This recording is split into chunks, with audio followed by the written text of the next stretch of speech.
Damn it. And it all started with a fucking monkey named Harambe. Oh. Harambe.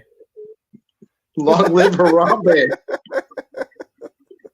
I called up my friends and I'm like, because you decided to vote balls out for Harambe or whatever it is, you've now condemned the United States to a death spiral. Thank you, assholes. It's like, and they said I was, and they said I was dramatizing things. And they said I was dramatizing things. But that gorilla is a sign of other things. In the United States, you know, one could discuss how the cops saw that the gorilla was black near a white kid and immediately shot it. Yeah. It was the training that kicked in. It's not the police officer's fault. The training that kicked in.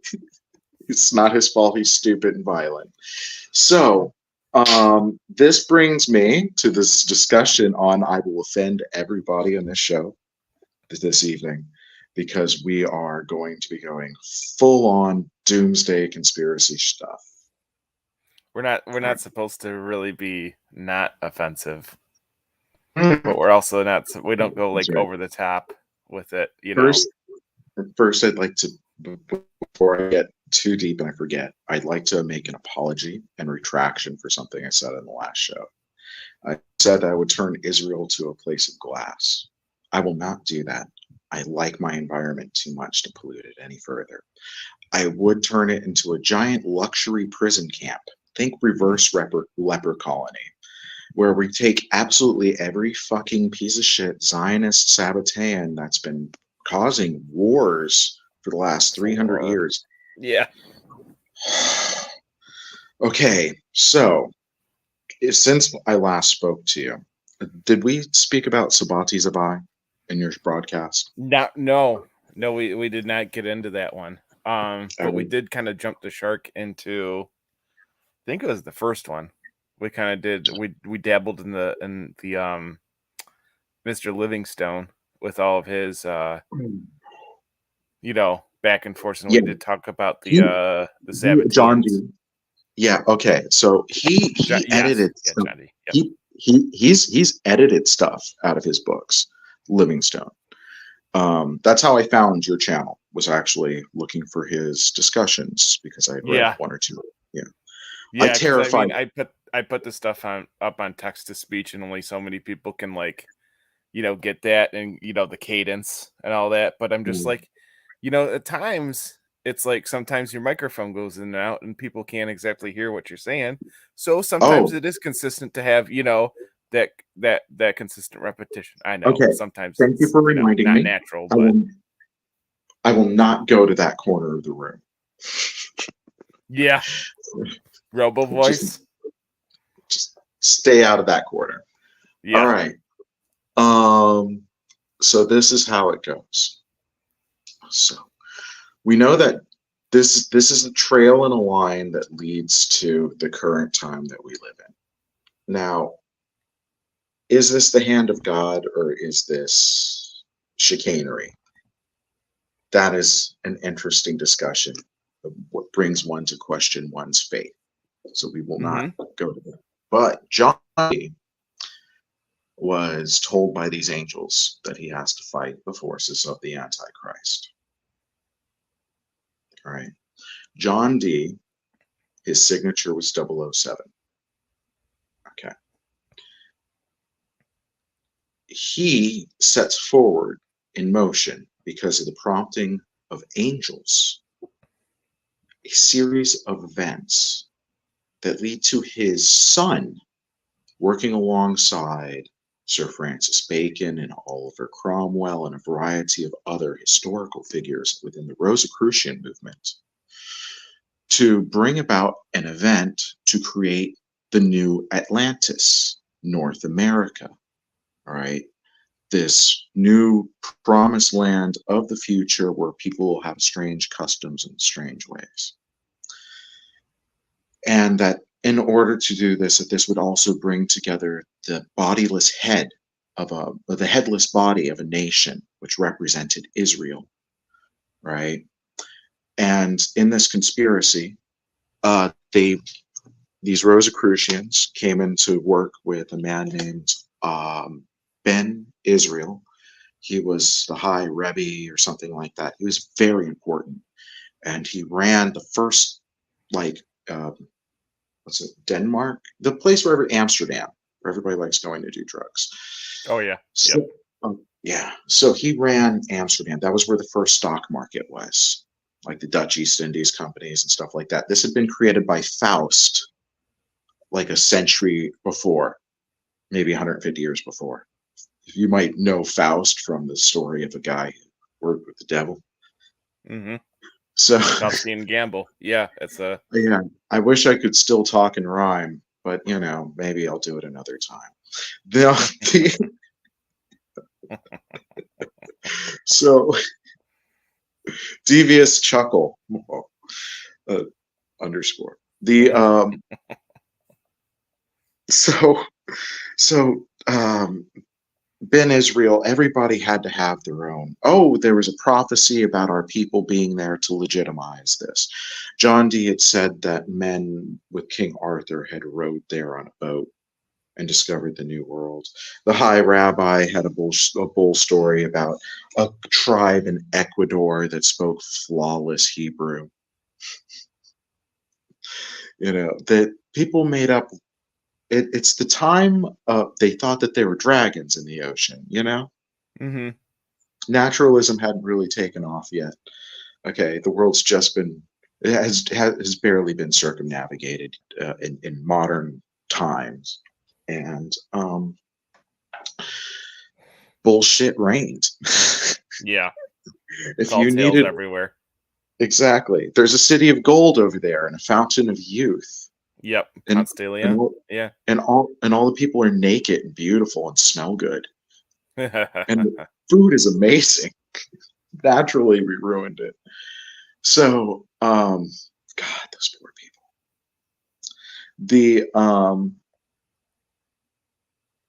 So what ends up happening though is in the year 1666, this Jewish group comes and moves. That's ominous.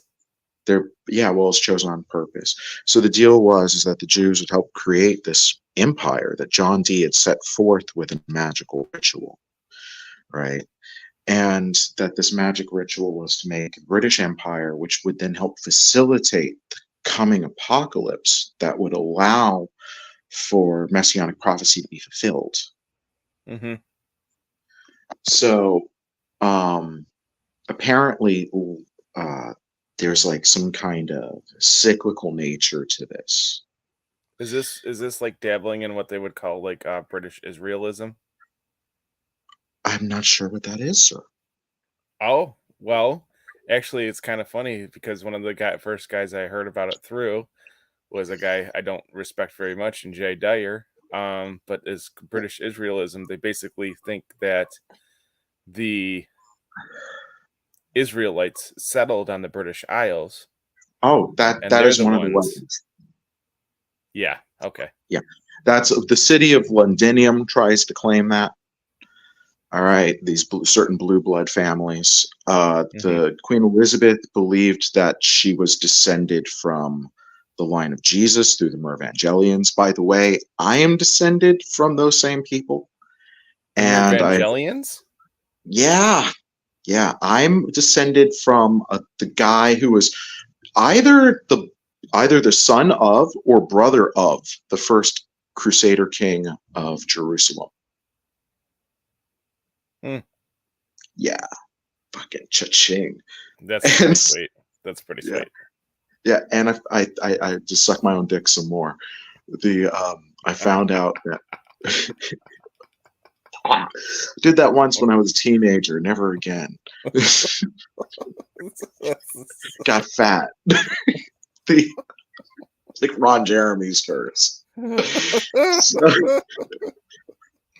To hell, I say. So these little levity. So these bad guys. So so that family, by the way, my family also made the first free city in Europe, in England, abolished all of the class systems. and they kicked out the guilds, and they allowed you to marry whoever the fuck you wanted to marry.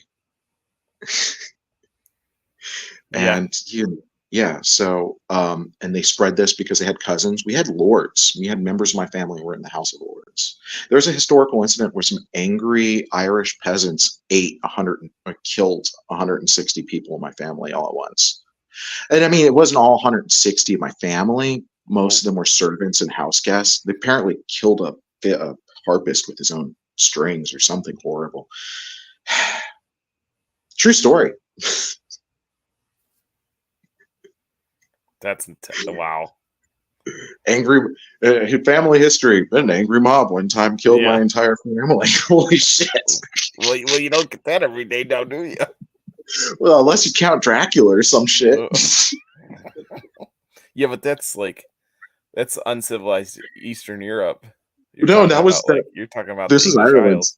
This is Ireland. They ain't English, all right? They were very declarative about that, and the English treated them like subhumans.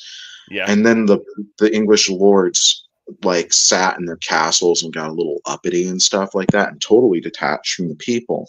And they would use locals that were called cairns or billy goats, which were like sellouts that would work with the cops. Or were the cops. And these were the worst because they would come and they would beat their own people, and they get really power drunk. And so these two billy goats had apparently fucking killed somebody in the village over not taxing them enough carrots. I don't fucking know. And so the village was really mad. So the two dirty cops ran into the church, and they were like, "You have to hide us." The guy's like, "I'm not going to let them burn down my church for you two. Run to your boss." So they ran to their boss, and their boss is like, "Oh, we're having a party and stuff like that. My door is open to all of my people. Certainly they can come inside and we'll sort things out." And they killed every last member of that household and the servants. That's how detached from reality a lord can become. That he would leave his front door open. Better remind me to go lock my door. Yeah. So, I've been keeping it open actually, just so I can taunt my enemy. He's in prison. Who's that? The landlord? Oh no, I own the house. No, there was this person that used to threaten me and stuff like that, and I told he was a member of the Jehovah. I was sitting down smoking. This is the day that it all started, kind of. Second day. This is the day I kind of fell on hopefully the correct path. I'm sitting down with these two guys, and we're smoking pot. And one guy to my right, he's joining a Masonic order so he can get ahead because he's an underhanded piece of shit. I understand that's who he is. Okay. And the other guy is joining a Jehovah's Witness church. And he's talking about, now I take church rather seriously. If you don't believe, you really shouldn't be in that building. You're ruining the vibe for the people that actually do believe. You might even be polluting it, misleading them. So he's talking about how he's going to use the Jehovah's Witness church for all these benefits and stuff like that. And I know that he has no Christian values within him. And I said, if you're a good Christian, then I'm the Antichrist. You should denounce me to your entire congregation. Now, I had come to an uneasy personal truce with this man, as when he was, over the course of COVID, he was staying in my home. And he had staying there with his girlfriend, all right, my good friend Agatha, and he beat her in my house. And so I kicked him out of my house. I took care of her, she went to go live with her mom eventually. And I didn't want to interfere with her life. I was on my own crazy path, lose weight, get in shape kind of thing. And I started working out for the specific purpose of beating the shit out of this guy, because he had beaten a couple of other women that I'd known, but I didn't believe it, It's like, nah, man, I can't imagine this guy who's 6'3" and 250 plus pounds would ever dare strike a woman. She's so small compared to him, you know? I mean, there's like, if it's like, there's like smacking a child on the bottom, there's like, tapping your dog in the nose. Don't do that, when they do something wrong. This was like brutal. He hurt this girl's neck permanently, like messed up 2 cervical discs in her neck. And he was much bigger than me by 5 inches. And I was close to 300 pounds. And so I worked out to 180 pounds of lean, mean killing machine, specifically to beat that man to death. And then I realized while I was working out that no matter how much I worked out, I couldn't really defeat him. So I realized that, you know what, keep your friends close, keep your enemies closer, and and then something will happen.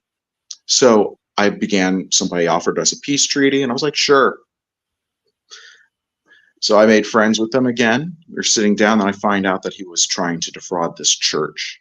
And I just was like, no, this man's not on my list. Now, he's such a sociopath.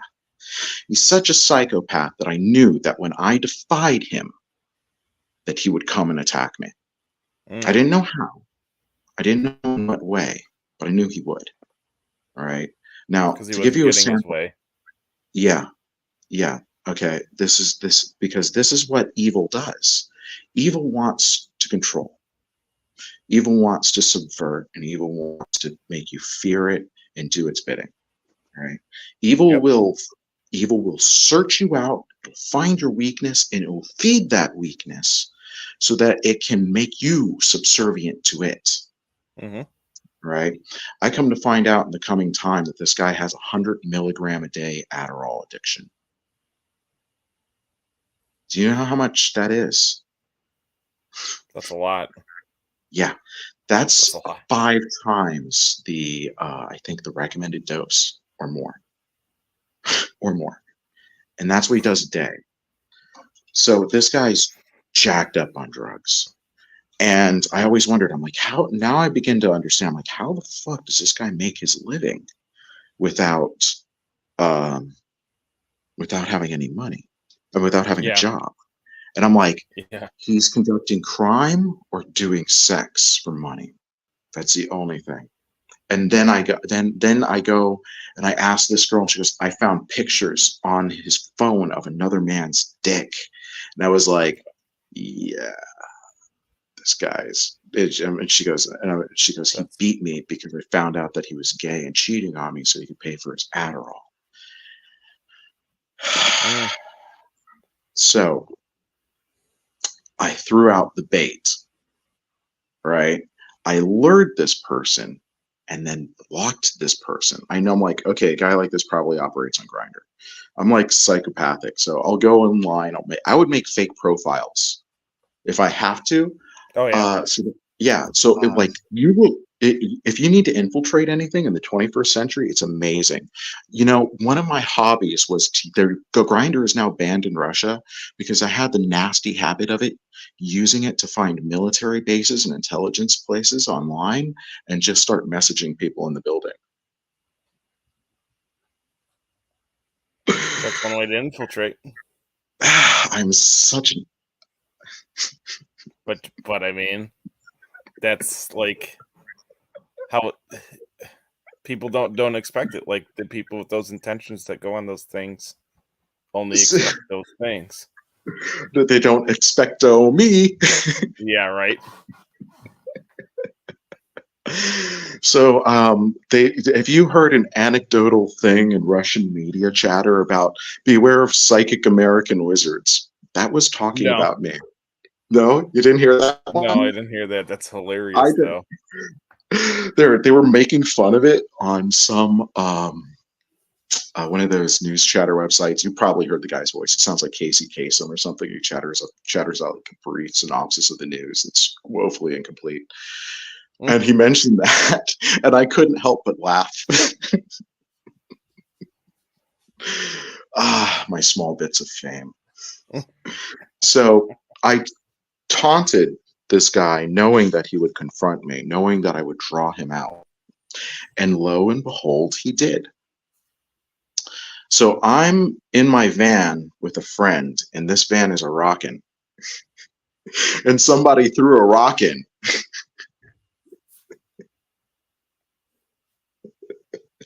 So somebody threw a rock at my car rather fucking hard, right? And I'm like, let's just fucking finish this off, baby. Whatever's happens, happens. I'm not going to be in a bad mood after this. So then this guy, this this Adderall addict, woman beater, DL male prostitute, rolls around the corner. I'm like in an abandoned beach, right, with some little Asian girl. This guy rolls out and he's like, I just got you fucking in your van in a public place. I'm going to have this put on Morrill Road. Your reputation on the island will be ruined. I'm like, well, nobody likes me anyway. And I get out of the car. He's screaming this from the distance from the car. And I get out of my car and I'm wearing this red shirt. I drive this red van back then. And her name was Brimstone. She was Diesel. Hi-ho, Brimstone. Brum, brum. Love that band. So, leather seats. I'll only ever get leather seats. So I get out of the car, out of the red van. I'm like, just wait here, baby. She goes, I'm scared. I don't want to lose my job. So it's cool. I got it. And I walk up and I'm wearing this red shirt, and it's like my Christmas shirt, and it says he's got the whole world in his hands. And this is perfect. And he's recording this entire thing. I know it's going to the Jehovah's Witnesses that he's with. Yeah. So I'm like, man, thank you, God. I'm walking up to this jerk who's recording me, trying to blackmail me or threaten me. I don't take kindly to threats. And I roll up and I look him in the face and I go, you don't have my permission. My visage. I think that this is against the law of the Cayman Islands. Oh, and did you tell your congregation about Alexander Dugan? And I smiled right into the camera. And I got real fucking up close to him, and that son of a bitch sucker punched me right in my nose. My nose has been broken so many times. Wow. It's so many. The doctor at the ENT did the little stethoscope thing where they like insert it into here so they can go and see what's in there. And she's gasped. She goes, "Oh my God, it's filled with bone spurs." And I'm like, I know. I told you it's been broken dozens of times. I just would always set it myself and try to make it look like how a nose should look. Yeah. I'm made of clay. Yeah. Yeah. Instead of just. The number of times I've had broken bones I've had to set myself. Jeez, American medical care system. It's great. It's fantastic. Fantastic. Just don't go to. You don't need to go to the hospital for that concussion. Just don't sleep. Did Dugan go door to door? Did Dugan go? Jehovah's Witnesses pamphlets with that guy? Oh man! Well, over in Russia, Dugan leads the crusade to persecute the poor Jehovah's Witnesses. That group of absolute jerks. It's like just another group of assholes. The creator of the Jehovah's Witnesses was a 32nd degree Knights Templar. And the 33rd degree is the highest level of Masonry. And he maintained his position and he left. And he started telling people kind of about stuff, but not the full story. And the name of the leadership of the Jehovah's Witnesses is the Watchtower. So I have a sneaking suspicion that the leadership of that organization is into Enochian magic. I've heard that I wandered back into magic. Let's go and finish the story about how I set that guy up. Oh, yeah. So he comes out and he breaks my nose. And I just walk back, and I've been practicing for months for this fight. Vision exercises. All right. Vision exercises. Vision exercises, 45% of what you do in a vision exercise occurs in like your body. So you imagine yourself doing 1,000 sit-ups. Yeah. So it's, anyway, go and do enough Lord's prayers, Hail Marys, Mothers of God, or whatever you people do in yours. I do that too. So the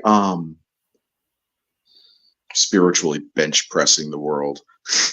Prostrations. Oh yeah, on your knees. So these jerks, right? So this jerk goes and tells his whole congregation probably everything I told him. And this guy's insane, and he claims that he's the Antichrist, and that he's marrying this,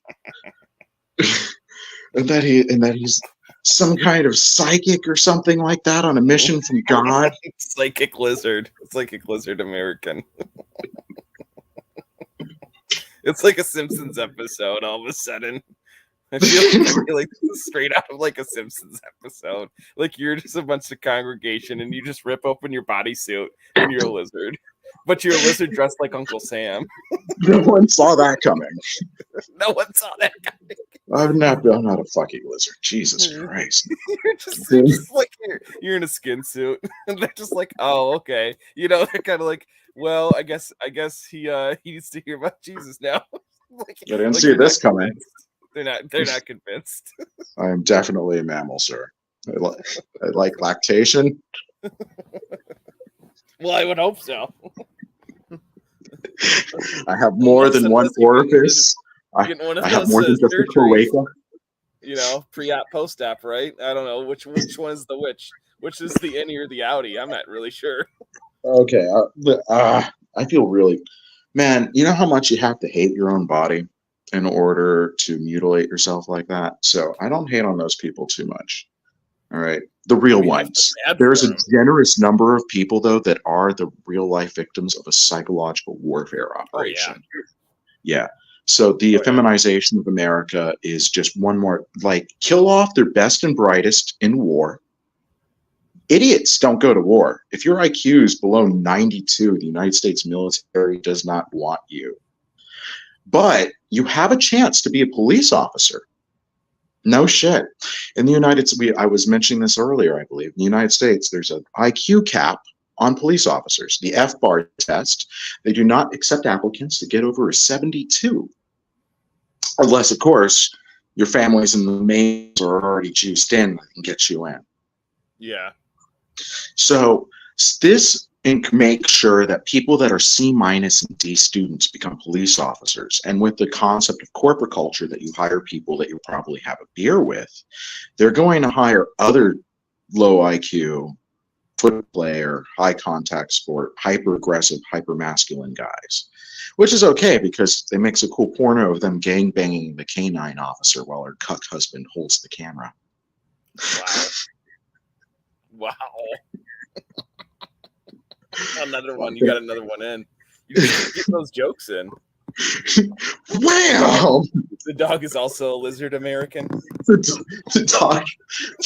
Those police canines have more rights than some Americans. So that's awesome. I like that. Yeah. I don't care. So what's happened is so where was on the, so he tells the entire congregation, this guy I set up, the entire congregation about me, right? And then I stay silent. I say nothing, quiet as a church mouse. I let him say the first things, and then he starts sending terrible messages, the worst messages. I'm like, yes, textbook.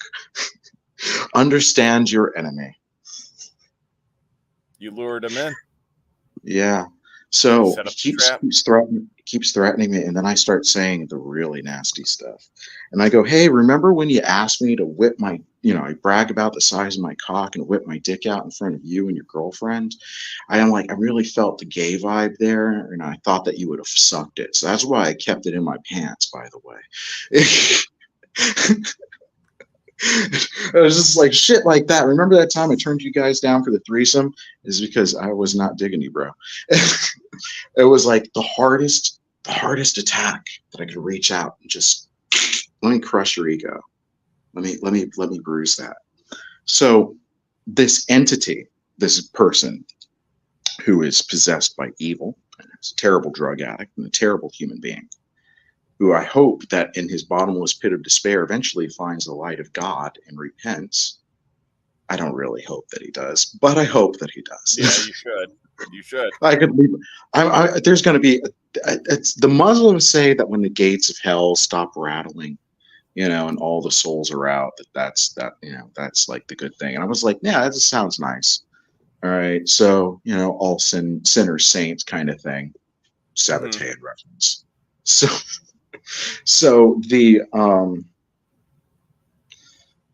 so he begins to say horrible things to me, and I go, thank you for the screen caps. Click, click, click, click. And I go right over to a bunch of Jehovah's Witnesses that live in my apartment complexes. And I'm really nice to these people. Whenever they have a problem, I immediately fix all of their issues. I'm like that to all my tenants. It's like, what you're supposed to do when you're a good landlord. Not like Israel. They like blowing your shit up. Yeah. They're shitty landlords.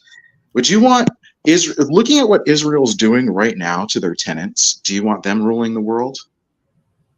Apparently that's what they already do, so they don't have to worry about it, right? Everybody likes to think that they rule the world. You know what really rules the world? God and causality. So I provoked this guy. I go to the Jehovah's Witnesses. I go, listen, this member of your congregation who's like clearly threatening my physical well-being because I see that you leave your front door open. That'd be really dangerous in case somebody walked in. And I was like, you're welcome to come by anytime you want to die. It's like, my door's always open. I told him straight up I'd fucking kill him if he came into my home. So it's more of like a trapdoor spider. Yeah. So the thing that I was talking about before. Oh yes. So I go and I show this to the Jehovah's Witnesses, and I go, as a person that is truly penitent, that has the love of Jesus in his heart, would he say these horrible things to somebody? All right. This man, I want him kicked out of your congregation. You're not, when he broke my nose, I went immediately to the police and I filed charges on him, got dismissed, and I was not alerted by the prosecutor.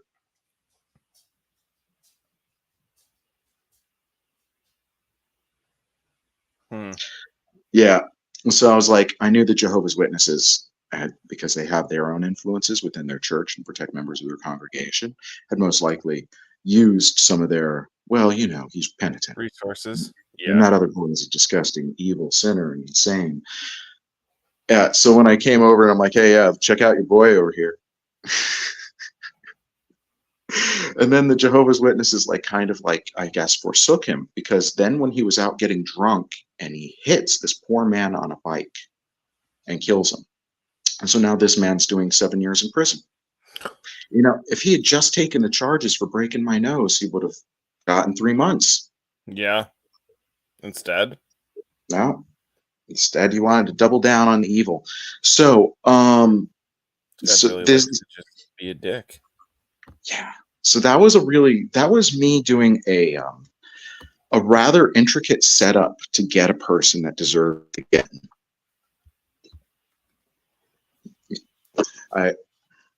I like being the hero. I'm not a good hero. I'm like the anti-hero. You just like the word anti. You just like to throw it in front of everything.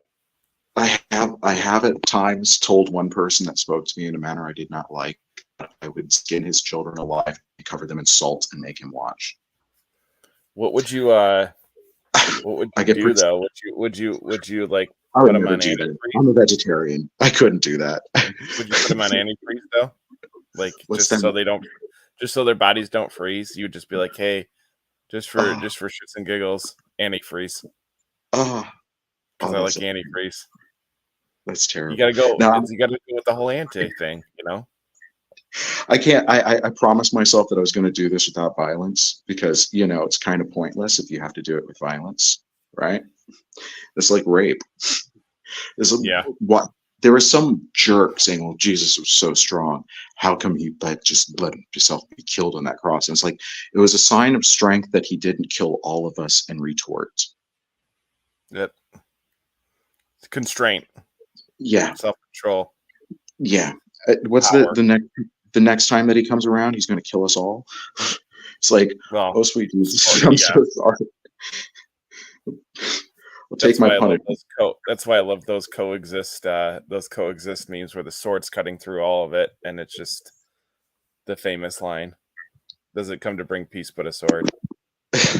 Well, the actual sword in the armor of Christ, or in the armor of God, it's do you know them? Do I know them? Yeah, there's the different pieces. There's the shield of faith. Shield with your faith. Yep. Yep. There's the shoes of peace. All right. Then there's the sword of spirit. There's the breastplate of what's the breastplate of? Truth? No, the belt. The belt is truth. The belt. Okay. The belt is truth. The breastplate is steadfast. Is it? What's the helm?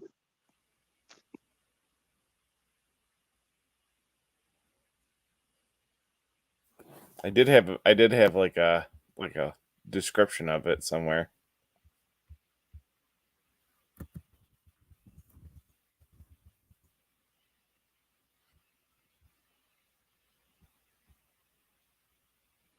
Here we go.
Hey, sorry about that.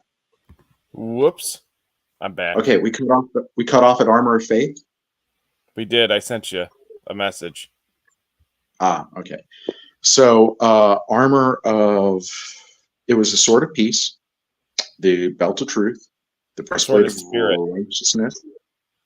Sword of spirit, right. Spirit, Boots of peace. helmet of salvation, shield of truth, shoes of peace, breastplate of righteousness, belt of truth. Yep. Armor of God. I'm going to put that in my D&D game as an artifact. Not a bad gig. Yeah. I like how it looks like a Spartan armor, so that's even better. Oh yeah, because the Spartans were wonderful people. They, were gay rapists that terrorized the native people of that region and kept them as slaves. And then they had a matriarchal society. So when the men would die, the women just remarry. So the money was passed down by the women, and the women didn't want to change the system, and that's why their society eventually collapsed.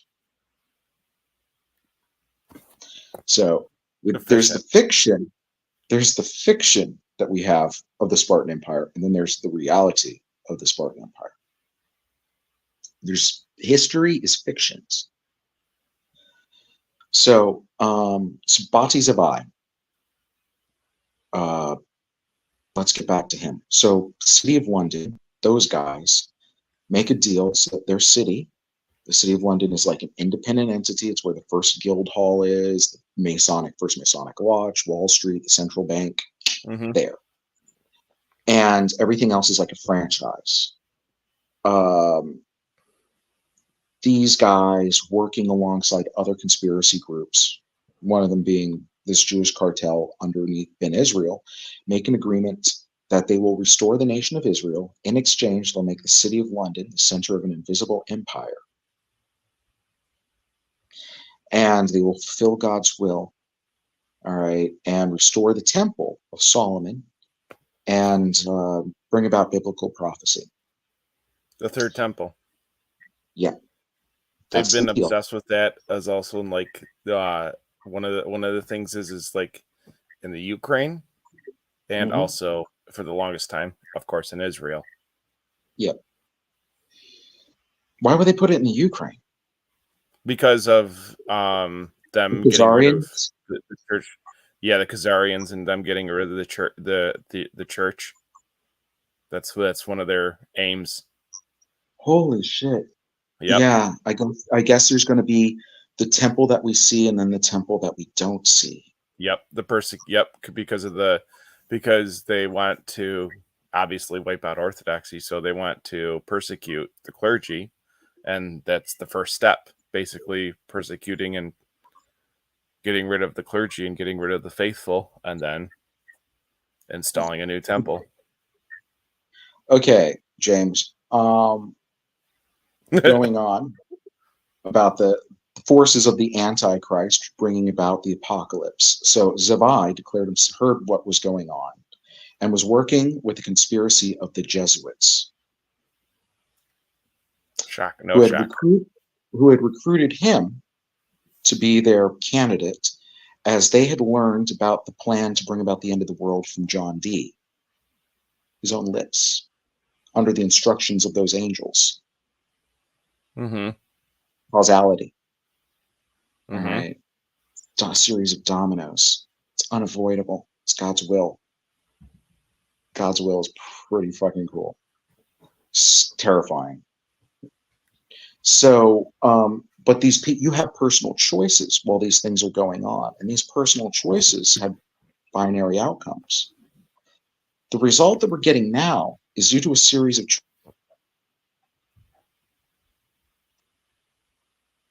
deliberately bad choices. Zavai explained to the congregation, all right, that in the Torah, in order for Jesus or the Messiah, there in case the Moshiach, all right, some people think it's an enlightened master. Remember, there's multiple religions at play here, all right, that are all trying to have their narrative. So what you believe is different than what the guy next to you is believing. It's different than what I'm believing.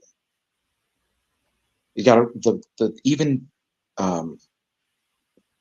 Even the loss of certain texts, like the ones contained within the Dead Sea Scrolls, are now shedding light on aspects of Christianity that had been edited out of our minds by our Roman masters as they turned it into a slave religion, right? Probably at the advice of some very intelligent merchants. So there's a chance that this same group actually got the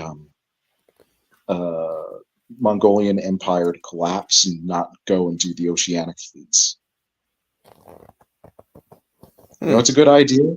We can let the whole country be run by ballless eunuchs, and everybody is stuck doing the one job, and they create a caste system, and everybody's stuck doing that forever. You want to see how a society dies? Look at China. That's the way to do it. Yep. So this group understands that ossification of society, stagnation of society will destroy that society. And they've moved away industry from our governments, and they've been planning on destroying the United States and Russia for a while, because Russia did you know Russia used to be a U.S. ally? Huge U.S. ally.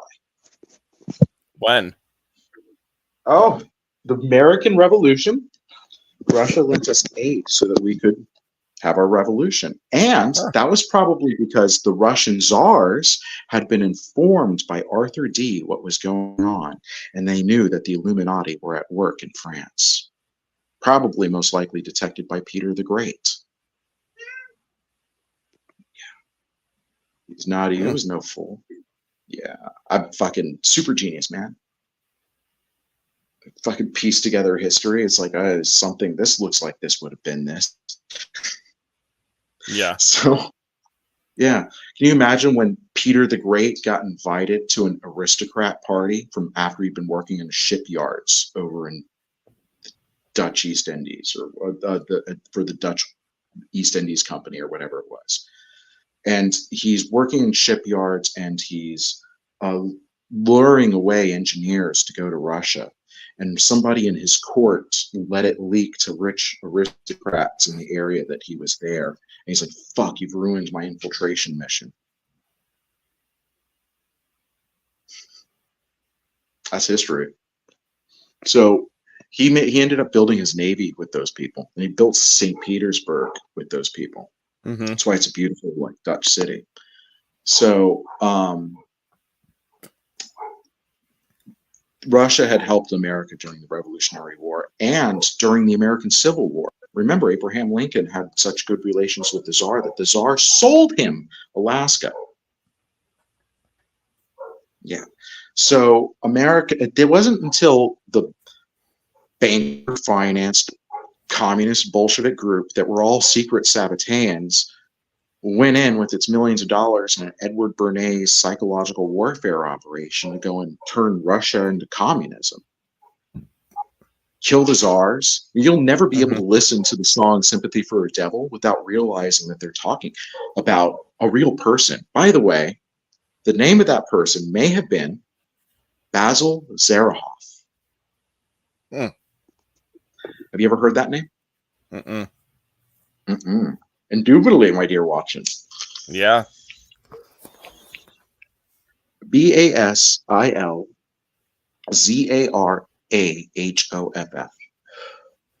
So Basil Zarahoff is like literally Ian Fleming based Blofeld on this guy. Okay. So Blofeld, and so this guy he appears out of nowhere. Nobody's certain where he's exactly from. He speaks Russian and Greek. All right. He claims to be Orthodox. He works a lot. He sells weapons and armor to anybody and everybody. He sells submarines in 1890 to the Greeks, and then to the Turks, and then to the Russians, and then back again. You know, he sold 6 in all. And then he sold automatic weapons. He worked with all the arms manufacturers. He worked for the Rothschilds, and in 1892, 1893, he set up the plan to go and get the Palestinian region from the Turks to collapse Turkey. And that's about when the Sabbatarians in Turkey, they're called the Dunma, started working with him. So this guy caused World War I, the collapse of the Tsar, All right, Russia becomes communist, and he sets it all up for World War II. And no shit, Hitler is a Rothschild, a grandchild of the Rothschild family. That's gonna make a lot of people mad on Telegram. Secret Sabbatean. All right. Secret Sabbatean. He said in one of his speeches, always read the works of your enemies so you know who they are when you hear that shit coming out of their mouths. So he said... that's what they all did, though. What, always read the works of their enemies? That's what they all do. I mean... Well, you have to. Okay. Yeah. How else will you know? All right. And how else did I convince the masses? So he said in his book, I have met the Antichrist. He is turpid and intrepid and he scares me. He was not being metaphorical. It's a real person. So when Zavai had died in 1676, if he actually did die, all right, his cult named another person to be Zavai. And when that guy died, another person would become Zavai. And so that's how it went till it got up to Jacob Frank, who helps go and create the Illuminati with James Wisehouse and the Illuminati, with James Wisehouse and the Jesuits, right? So they go and they go, listen, we're going to have to go and pretend to be other religions, pretend to be on board. Hey, I love this church, and singing these boring songs that drone on and on, you know? So what do you guys do on a Friday night? You should come over to my house and have dinner with me and my wife.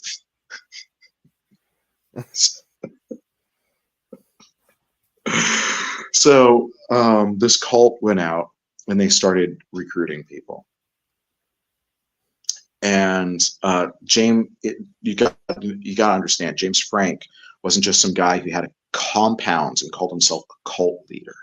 He had 250,000 Jewish followers and 29,000 standing soldiers. And he was the new Antichrist. Do you think that there was when he died, they just stopped doing it? No, probably not. Okay.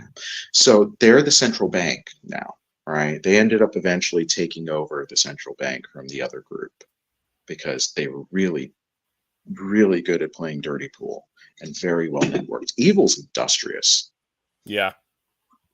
Very industrious. Those motherfuckers. Good's putting on its shoes and evil's up to no good. It's burned down the house and you're like, shit. Fuck. I mean, you want to take it like to like a literary level, like look at the good people of Middle Earth and look at Mordor. Mordor is industrious. It's evil.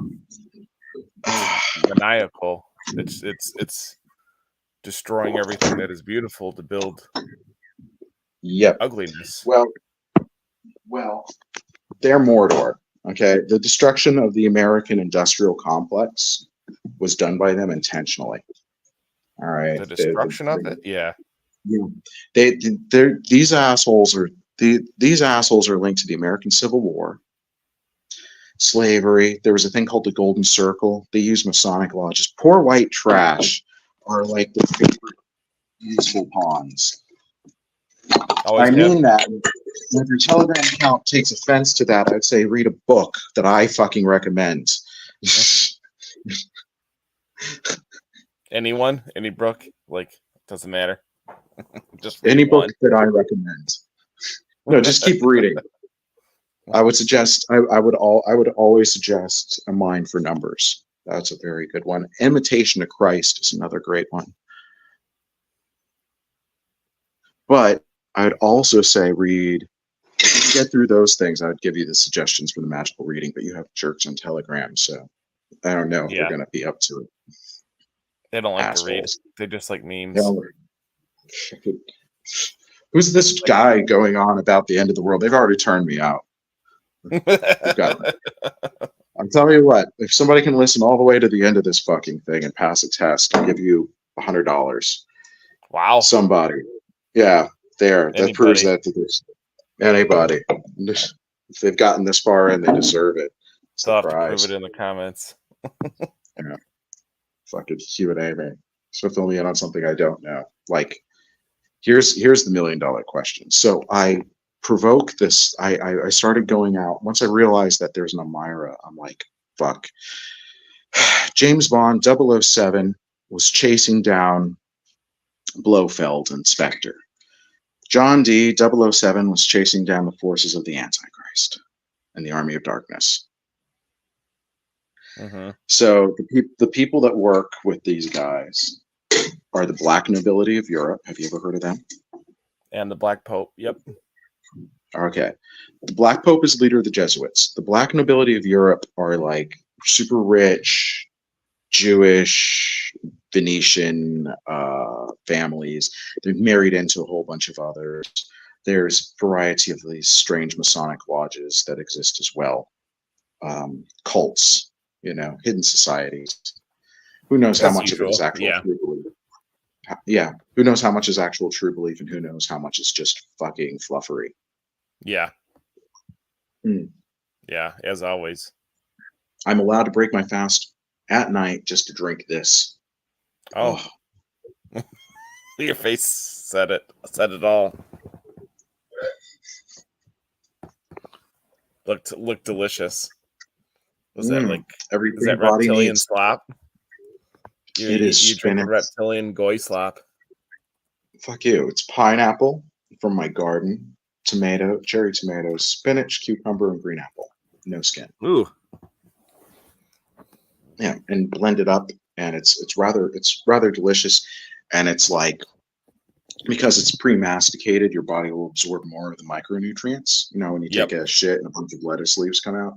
Yep. The good stuff. Yeah. I lost 120 pounds eating shit like this. All right. Yeah. I'm fine.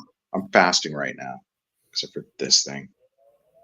This is not good. The something I thought I put in there wasn't quite good. I think it was the tomatoes. Which is weird. Cherry tomatoes? They usually make things sweet. I think these have been sitting in there just a little too long. They kind of got that umami fish like flavor. That. Oh. Yeah. All right. So, bad guys. So the organization has contaminated most of the Masonic lodges. They formed up their own. It was called their own college within the Masonic orders, called the Order Temple Orientis, the OTO. Mm-hmm. And they teach that redemption through sin, and nothing is forbidden, and the greater the evil that you do means the greater the good that you can be in the world. Yeah, it's like a reset, or order out of chaos out of order. Yeah, kind of something like that.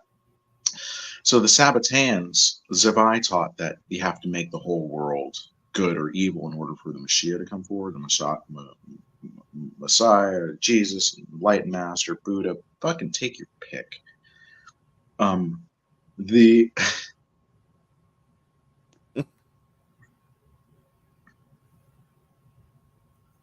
So what he ends up doing was he tells all of his guys to go out there and avert everything. So it got a little out of hand. I think he was more of a drug-using pervert than a murderer.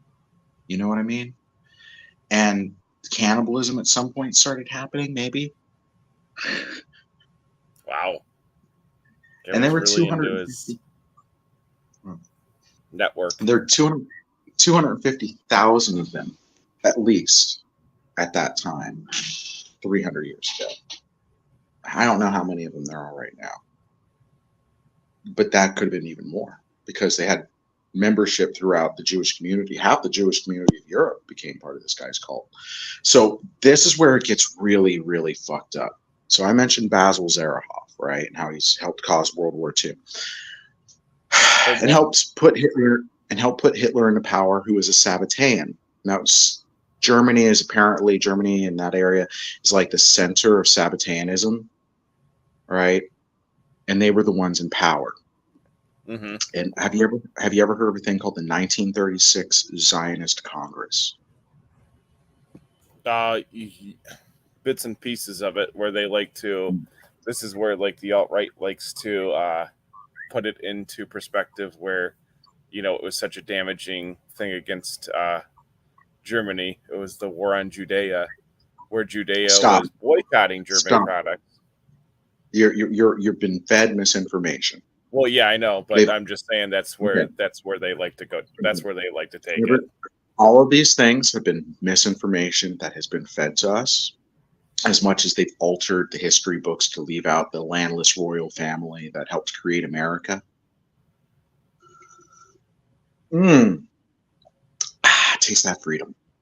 The landless. Yeah. My family had its land stolen from it by this asshole that worked for the city of London. His name was John Dudley, Lord of Northumberland, and in 1527 he took Edward de Birmingham, the last de Birmingham to sit on the throne of Birmingham City. And it wasn't a big throne; it was a big house, but not a castle.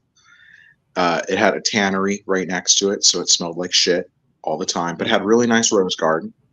And we'd built the church, and the family had been there forever, and they'd helped William the Conqueror conquer. So, you know, and we had made that free city, and the people in the city of London did not like that. So John Dudley, and I have a book that attests to this from 1726. I cannot make up this kind of shit. So he was set up for a crime he didn't commit. Edward de Birmingham was set up for a crime that he didn't commit on the road. And they called him, said it was highway robbery, and they were going to hang him.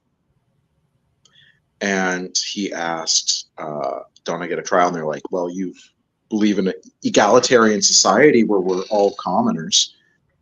So commoners don't get trials. And then they tortured him in the Tower of London for a year. All right, even under threat. And first he wouldn't sell his lands. And then they threatened to, they just tortured him in the Tower of London for a year. And after a year, they let him go. All right. Of course, he had to sign some documents and sold all of his land to John Dudley for £20. That wasn't a lot of money. No. And it didn't stop. And it didn't stop there, because this guy was the head of the family. They took the contract a little too literally, and they went after all the other family land in England. Now, they didn't get the land in Normandy, France, Scotland, Wales, or Northern Ireland. And my cousins apparently helped finance our Brave New World America project. Somebody had to. So the guys like Ben Franklin were Illuminati that controlled the newspapers and stuff like that. So it's in their interest to control historical narratives. Like, you know how I mentioned that the Illuminati, that Jefferson was a member of the Illuminati? Sorry, 1 moment. The Jefferson that I said was a member of the Illuminati was mentioned in a letter between George Washington and John Adams. And check out this this 1984 Orwellian shit. These letters were kept in the archives of the Washington Museum, and they were removed. There's mentions of them historically and other historical accounts, but the original letters were removed. Memory hold. So we have a group that has been actively censoring themselves out of history. You know, like that complains about Texas controlling. Hey, Snoopy! Snoopy! The dog? Oh, yeah. Yeah. Oh, there you are. Okay. He's on his chain. It's my neighbor's dog. I've been taking care of him. And I've been letting him in the house. I'm just not letting him in right now. He's a jumper. Oh, he's a guard dog, and he's normally kept outside.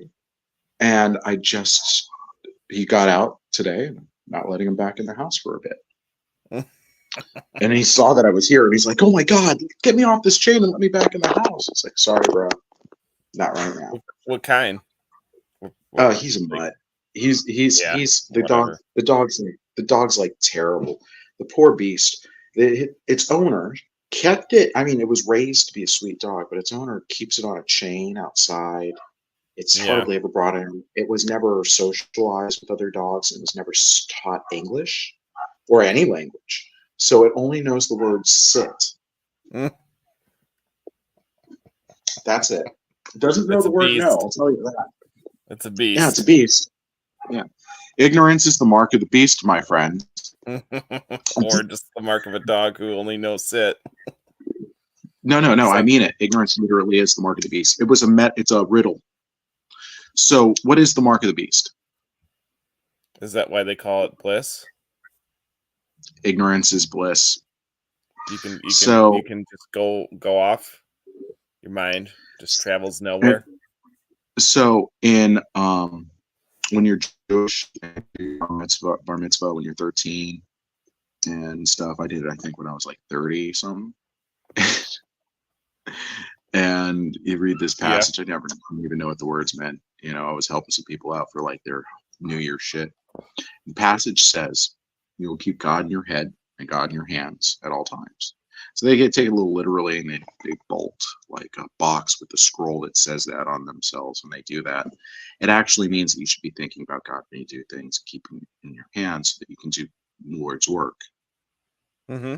If you are ignorant, there's an absence of God. Mm-hmm. Then your hands will be absent of God. Beasts, don't know any better. Mm-hmm. They're ignorant. Pig rolls around and shit. So this other society that views us as beasts. This other society? Well, people like to... Society. It's a secret society, therefore it's another society. No, if it's a secret society, it is, rest assured, another society. They do not regard themselves as your equals, but as your betters and as your masters. And in order to ensure that they have their positions and everything else, they will degenerate your children into a state of mindless slavery. Mm-hmm. Here are some drugs and here are some alcohol ad nauseum until, you're now theirs. Deprived of education. They'll turn you all into trailer park niggers really fast. Look at the white trash of the South. These people don't even remember what happened 100 years ago. Yeah. Yeah. So they walk around saying, it's not about hate. And it's like, with you, sir, rest assured, it most certainly is. Yeah. Well, that's the flip flop, though. I mean, you get a guy like, you got people all about the Black Lives Matter, but then you get a educated man like Thomas Sowell, who's actually a man who speaks reason and speaks, as an educated, highly educated black man, and he puts it together and he starts just bringing down wisdom, and bam, people, people.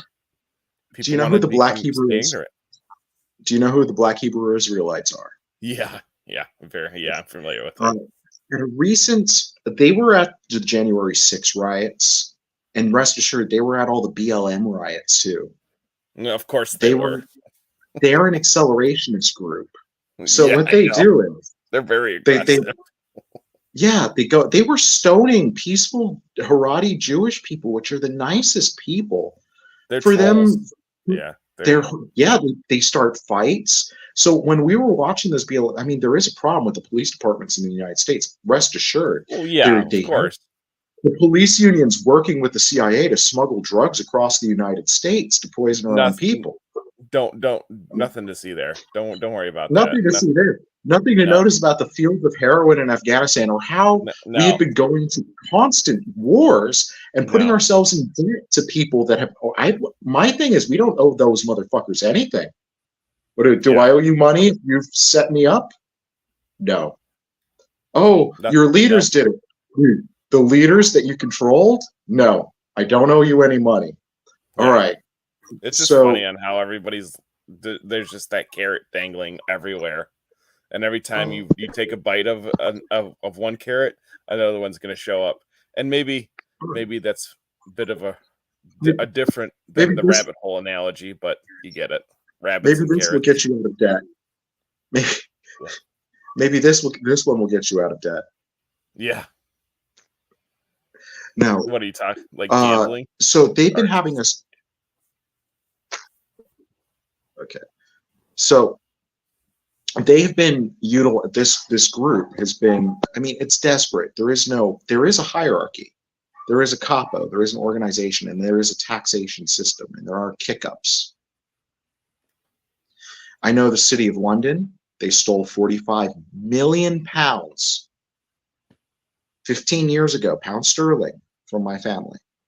15 million pounds sterling. Gone. 44 million pounds sterling. That is 80 something million dollars at the time. Jimmy, how rustled would you be if I stole $80 million of your money? Rustled? Yeah.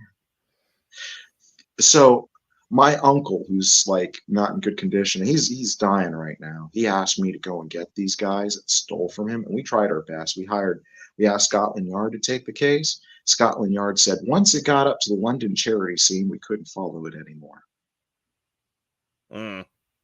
These are those guys that fuck the pig for power. Mm-hmm. The dead, yeah, it's those guys. So these blue blood mafia that runs the country. If you've robbed somebody, you take the money that you stole and you give it to them, and they put it through a laundry service, and they give it back to you in a charity that you control somewhere else, or just one of your agents. And you lose like a percentage to all these other people. That's what they say. That's what they say. The big thing amongst the celebrities and politicians being in these philanthropist groups. That's how they're smuggling the drugs, the money, and the children. That's how they're doing it. Philanthropist. Now, I didn't believe about the smuggling the children and the smuggling the drugs.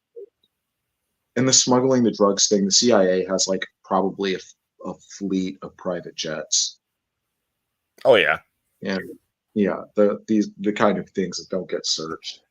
I'm going to guess like they have airports that are owned, and people get very good benefits packages not to see anything. You know, bait and switch. In Miami,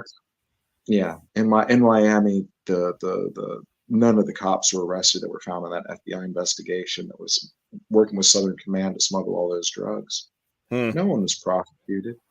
Recently, they found out that the stock firm was robbing a bunch of people, and the server bank with all the information burned down. Building 7 gets blown up. Oh yeah, that brings me to, they did 9/11.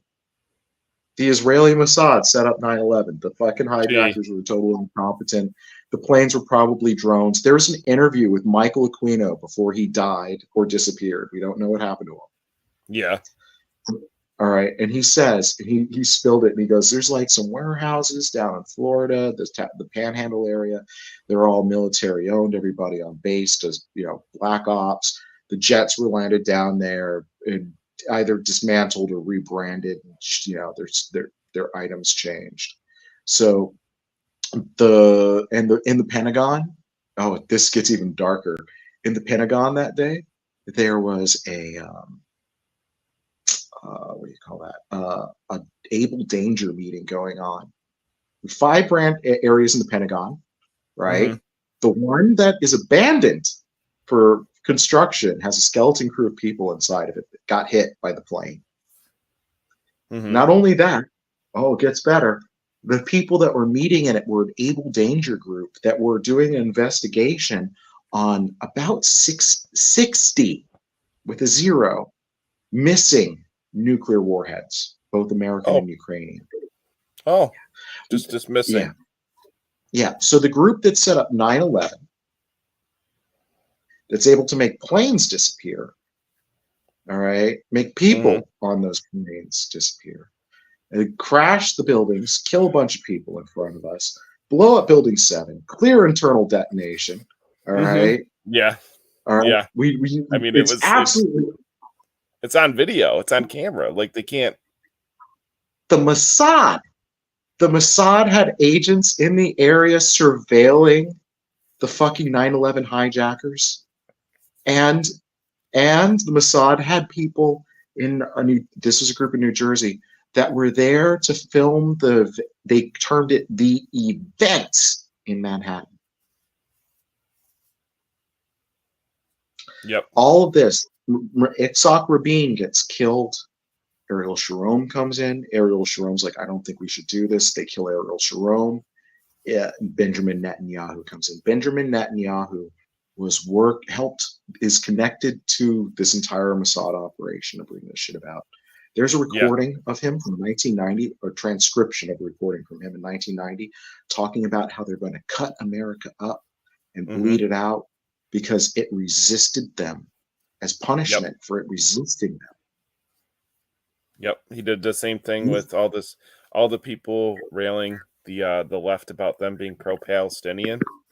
Well, and then obviously you have the good old anti-Semitism all over the place. Well, the problem is that through various funding and through various groups, Netanyahu actually basically set up Hamas and the vacuums where Hezbollah has been in control. Netanyahu arranged from Gaza. Okay, the Egyptian government knew. They warned them. All right, the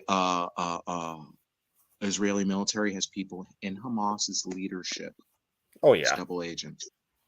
They have my ex-girlfriend. Truth be told, transgendered person in the engineering program over at FIU was the child of a reporter from Gaza that had been run out of town by both Hamas and the Mossad. And she told me that Hamas was essentially like this dangerous prison gang that has been empowered specifically for the purposes of keeping the area unstable. All right, to prevent any, because if any leader like me ever showed, So the Israelis hold. Do you know what the 613 mitzvahs are? Okay, this is why you should read other people's religions. So the 613 mitzvahs, it's like one mitzvah for every seed that would be in a pomegranate. And royalty was obsessed with pomegranates for a long time. There's a lot of symbolism with that in royalty, especially European royalty. Yeah, it represents being fruitful and multiplying. Fertility. Yep. Yeah, Rosh Hashanah. So the 613 mitzvahs, there are things like, kill the Levites and stuff like that. So who's a Levite? Anybody I don't like. And nobody can own land in Jerusalem but Jews. So nobody's property rights in Gaza or Jerusalem or Palestine are ever going to be respected. Now, these people made deals for these lands, and promises were made to them to deliver to them what they want, right? And the longer it takes to give them what they want, the worse they're going to get, right? Which these people would guaranteed bring about the apocalypse to get what they desire. As a matter of fact, it's in their charter. So at the 1936 Zionist Congress, all the way back to that point, there was a bunch of men meeting, and they're making their decisions. And there was a guy named Herzl. The Jewish Zionist Party was the only Jewish political party that Hitler respected. They worked alongside the Nazis, and they did a massive resettling program in Israel. They struck a coin. Once again, is another, and once again was led to the Balfour Declaration, the Havar Agreement, and the deals had already been made. The deals had already been made. In the 30 years before, we collapsed this empire, we do this, we do this. So these things have already been made in their decision tree and are continuing forward. And they have their timetables. They have their timetables for a reason. There's like significance. Every 7 years, they have this chance to go and build the temple, right? There's a deadline. 2037 is the doomsday year that Dee predicted, supposedly. in the Jewish myth, which is different than yours, they need to restore the temple so that the force of darkness and the army of darkness and the army of light can have a fist fight. And if the army of darkness wins, it's 1,000 years of darkness, and if the army of light wins, it's 1,000 years of light.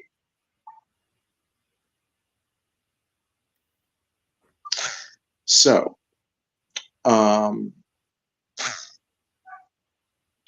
everybody thinks that they're the good guy. The Taliban thinks that they're the good guys. They claim that they were fighting the forces of the Antichrist. The Iranians claim they're fighting the forces of the Antichrist, but they're his pawns because they're fucking stupid in all of their reactions. All right.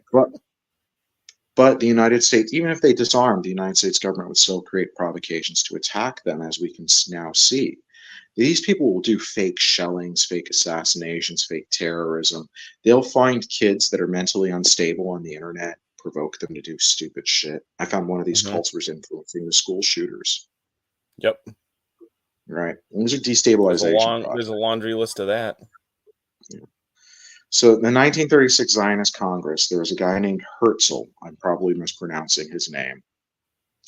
And he was like this connected to the Nazi Party, but in Israel today, he has buildings and churches he has buildings and scholastic institutions named after him.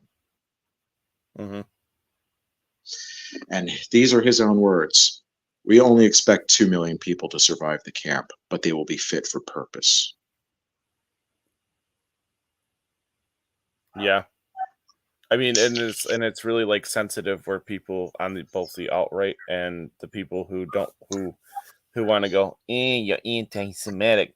You get those kind of two people going back and forth, or those two camps, I should say, going back and forth. But really, it's an idiot. In a lot of ways, the schism that happened between us and the Catholic Church mirrors the schism that happened between the Orthodox Jews and the Jews that are, well, more worldly, more Zionist, more people who are disaffected. They took some brilliant minds, like guys like he wrote Man's Search for Meaning. Viktor Frankl is a psychiatrist and neurosurgeon. He's a super genius. He's writing his thesis.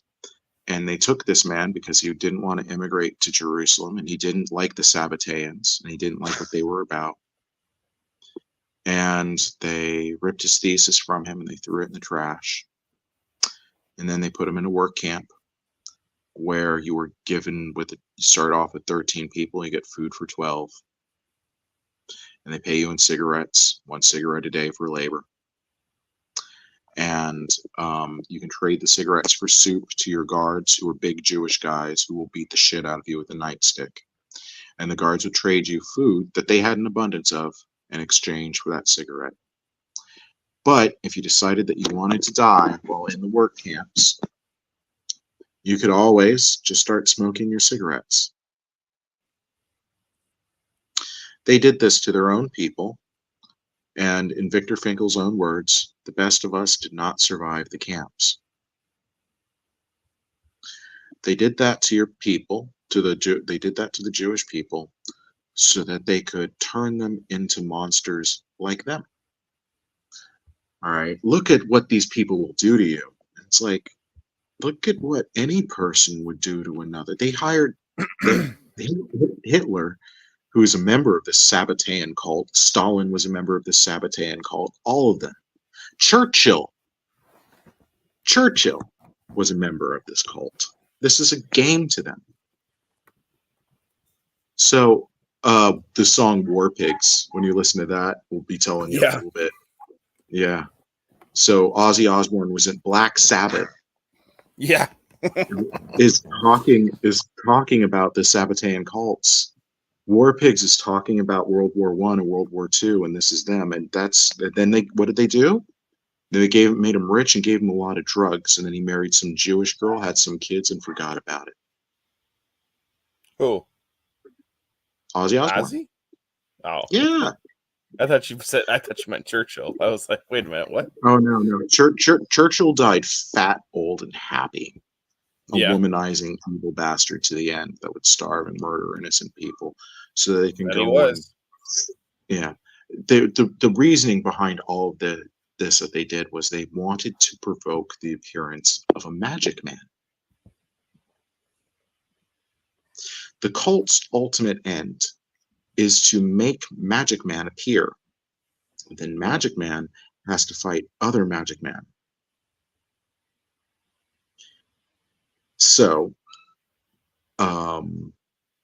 remember that whole thing about defying the guy to go and start a fight? Mm-hmm. So I reasoned, and apparently nobody else was able to puzzle this fucking clearly apparent thing that there's an Amira. And so I challenged him to a wrestling match because I made a character. Remember when I first contacted you? Yeah. I'm the Antichrist, but I'm not the Antichrist. I don't know what it is. There's some weird shit going on. Well, I made a character a bunch of years ago and I put it on like Patreon. Nobody funds me. And I put a hidden Reddit. Yeah. And I kind of post about it on my FetLife about my my strive to be this like all-American Antichrist pro wrestling character that's going to beat the living shit out of the Amira. That's what they call him. That's the leader of the cult. And to my best reckoning, they're already planning on blowing up the Dome of the Rock. In Jerusalem. They're going to build their temple, and they're going to try and reverse the desecration of the land so the Messiah can walk through. And they're going to sculpt and fake a Messiah and an event. And I want to fuck up all of their plans. And he comes in with the chair. Who's this new masked man? Spunk. So I went on, and I believe that Alexander Dugin's webpage is VK. There's a thing called VK.com. It's like this Russian Facebook. And it has news feeds that are very different than what you'll see in America. By the way, I'm banned from Facebook. Yeah. I got mass reported for copyright violation of my own face. That's strange. And yeah, and I got mass reported by an unidentified group after I told a person who I was suspicious of being an Israeli intelligence officer, call me a Myra, bitch. Which is like, I essentially said, call me the head of the cult that I know that you're a part of. And I got mass reported. So weird. So weird. That happened to me. That happened. Facebook is blue and white. Their colors are blue and white. Coincidence? I don't know. I think it's a pleasant color scheme, to be honest. Yeah. I mean, it's a nice color scheme, but yeah. Yeah, it's not too hard in the eyes. Yeah. You can always go and do that thing with yours that I do with mine and put it on a black background if you don't want to waste battery. Yeah. So the cult. All right. So this cult's probably going to do it's very theatrical. So they're going to have stuff set up, and then I'm a free radical. It's like, where'd this asshole come from? And I have nobody knows. As you know, nobody knows. From where did he come from, and where shall he go? Yeah. Where did he get to? Cotton Eye Joe.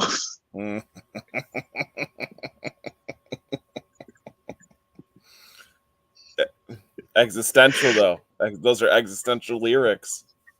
Yes. They're onto something. So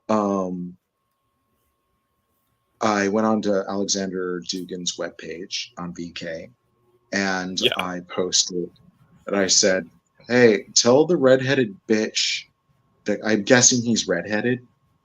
It's a guess. I'm hoping. No. The current officer. Yeah, the current shitbag that thinks he's the Antichrist. The current Amira or whatever his name is that's in charge of the cult. Yeah. So I said, I hope that he's redheaded because this will be even more fun. Beat the shit out of a ginger.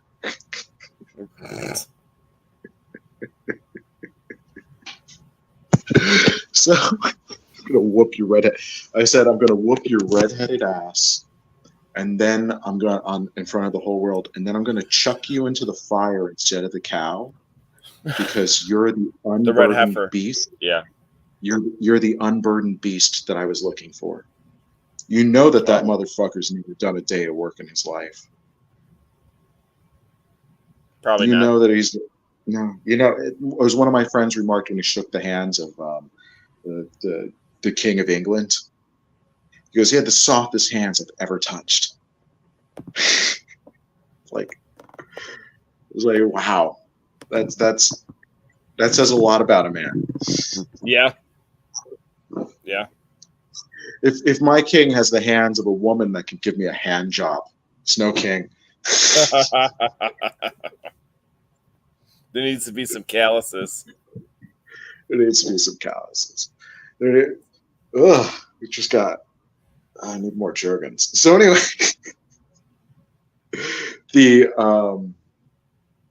so I posted it on Alexander Dugan's webpage, figuring that that's probably watched.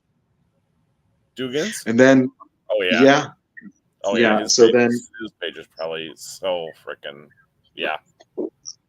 So then I posted that there. He's like strangely one of the most like. I mean, there's stuff that he's absolutely lucid and accurate about. It's amazing on how just like I mean, he is a genius.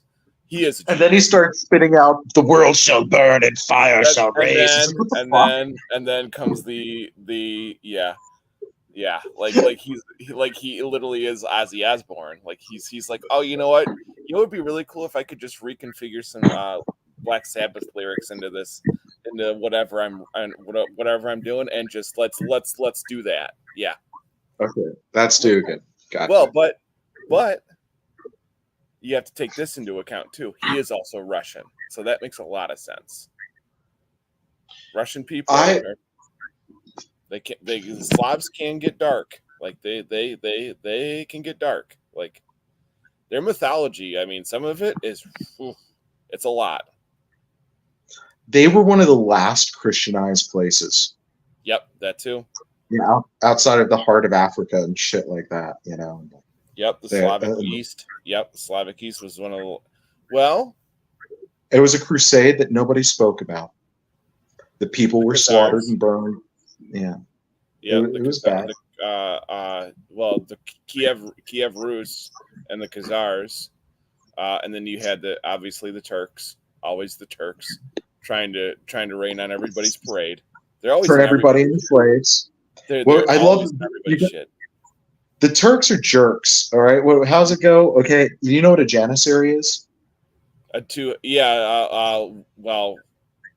now it would be like more necessarily to call it a turncoat, but back then it was a spy. No. Well, there were janissary spies. Yes. Janissaries were children that were kidnapped from Ukrainian children that would be kidnapped and brought to the Turkish Empire, and they didn't conquer all of Ukraine, mind you. They would raid it to steal white babies because they found the women more comely, probably less hairy, and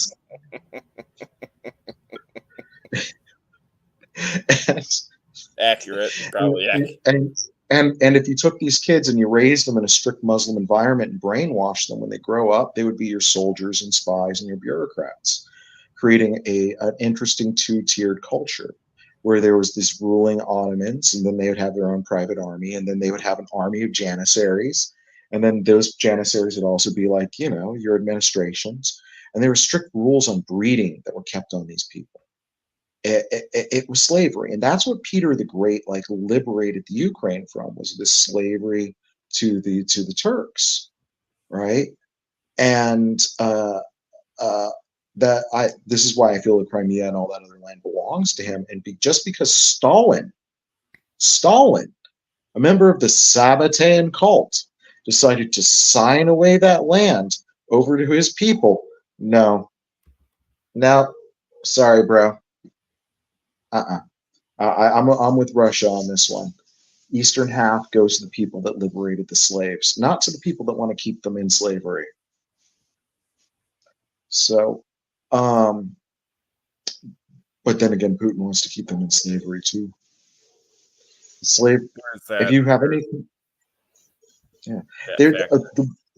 the most important thing to me as an American is freedom of speech. Freedom of religion. These things, freedom to own a gun. Um, so it worries me that there's a group of people that think their religion is the ultimate religion, and by playing the dirtiest pool, have managed to achieve this point of power, and they think that it's all theirs. I just Oh want to yeah. steal it from them. So I wrote this. I wrote this in my diary that I felt that I had detected the motions of these people, and I said, if I'm faithful to God, God will reward me with this. I'm going to snatch that fucking power from them. Now, in history, I know my family one time got eaten by an angry mob. I wonder, has theirs? Oh yeah, many times. Oh, many times. Oh man, maybe they need to happen again. You know that what? This cult controls intelligence operations around the world. It's infiltrated most intelligence operations. So, like the drug smuggling that you mentioned before, and the celebrity KG. jets. Yeah, and you could say it's definitely taken over. See, and this is what's interesting though too, because within the Sabbatean cults, there's the Jesuits, which obviously Stalin was a Jesuit.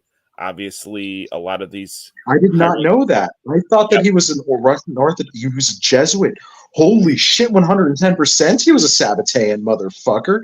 They all yep, converted to Catholicism. yep. He wanted Mother. he wanted. Well, and we find this huge problem with rigorism being influenced within Orthodoxy, and the problem is that they're starting to infiltrate and try to bring in the Latin teachings into the faith, and that's a huge issue for us because the legalism that's there, it's there to an extent, but it has to get cut off I, because there can only be so I much rationalization to it. And with nope. that being said, These the just people. Any person that edits history, any person that would kill you for having a different opinion, not over a fight for food, well, yeah, or an yeah, actual real fucking reason, but a difference of opinion, or yeah, for God forbid, being murdered for telling the truth, like people proselytizing the truth of Christ, being stoned to death. All right, and mm-hmm. Paul holding the Martyrs, robes. Yeah. martyrs, Okay. yeah, I don't like an idea of people being martyred for their beliefs. I would protect the person from being martyred first. It's like, hey, assholes, he's allowed to be this way, allowed to have his own opinions and be stupid. Is he causing harm? No, let him be. Socrates made a very val. If I was on the jury, it was Socrates. We see this and that, and you were going to banish you. It's like Socrates had this cult. He was fucking people's kids. He was a dirty old man.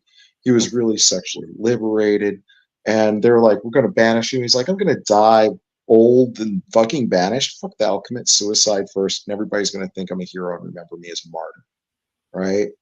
So, people die for something that you believe in. And he's like if you want to go for cerebral people outside of Jesus Christ, dying for what they believe in, that's a good example right there. mm, He said, yeah, fuck you, convict me. All right. Or let me go free. So, you're either with me or and in time we can see that he was right. His conceptualizations of society that, not exactly the Plato's Republic fucking structure that they want, because that creates a caste system. And that doesn't go mm-hmm. anywhere. We've seen it with China. We saw it with Dark Age Europe. So these people want to deliver us to a caste system. They want to deliver us to ignorance so they can keep us in that caste system. They want to turn us into slaves to a 1,000-year empire of people that we've already seen what they'll do. Say, oh, how do you solve this? How do you solve this problem? We just have massive wars and kill off huge swaths of our population. I mean, look at the technocracy that they want to bring about with 15-minute cities, and on top of that, look at the oligarchies. I mean, the oligarchies are all over the place. I mean, look at the whole freaking when you talk about the I can't even be a 2020 taxi election, driver. they can't believe that. I can't even be a taxi driver. I can't even be a taxi driver and just fucking pedal around anymore without some fucking creep coming by to try and take a fucking piece of my action. Now I literally have a billionaire financing a local businessman to put out a fleet of luxury limousines with slaves driving them. What am I supposed to do? Yeah. Yeah. Fuck you, tough shit. My family did not bring freedom to the world.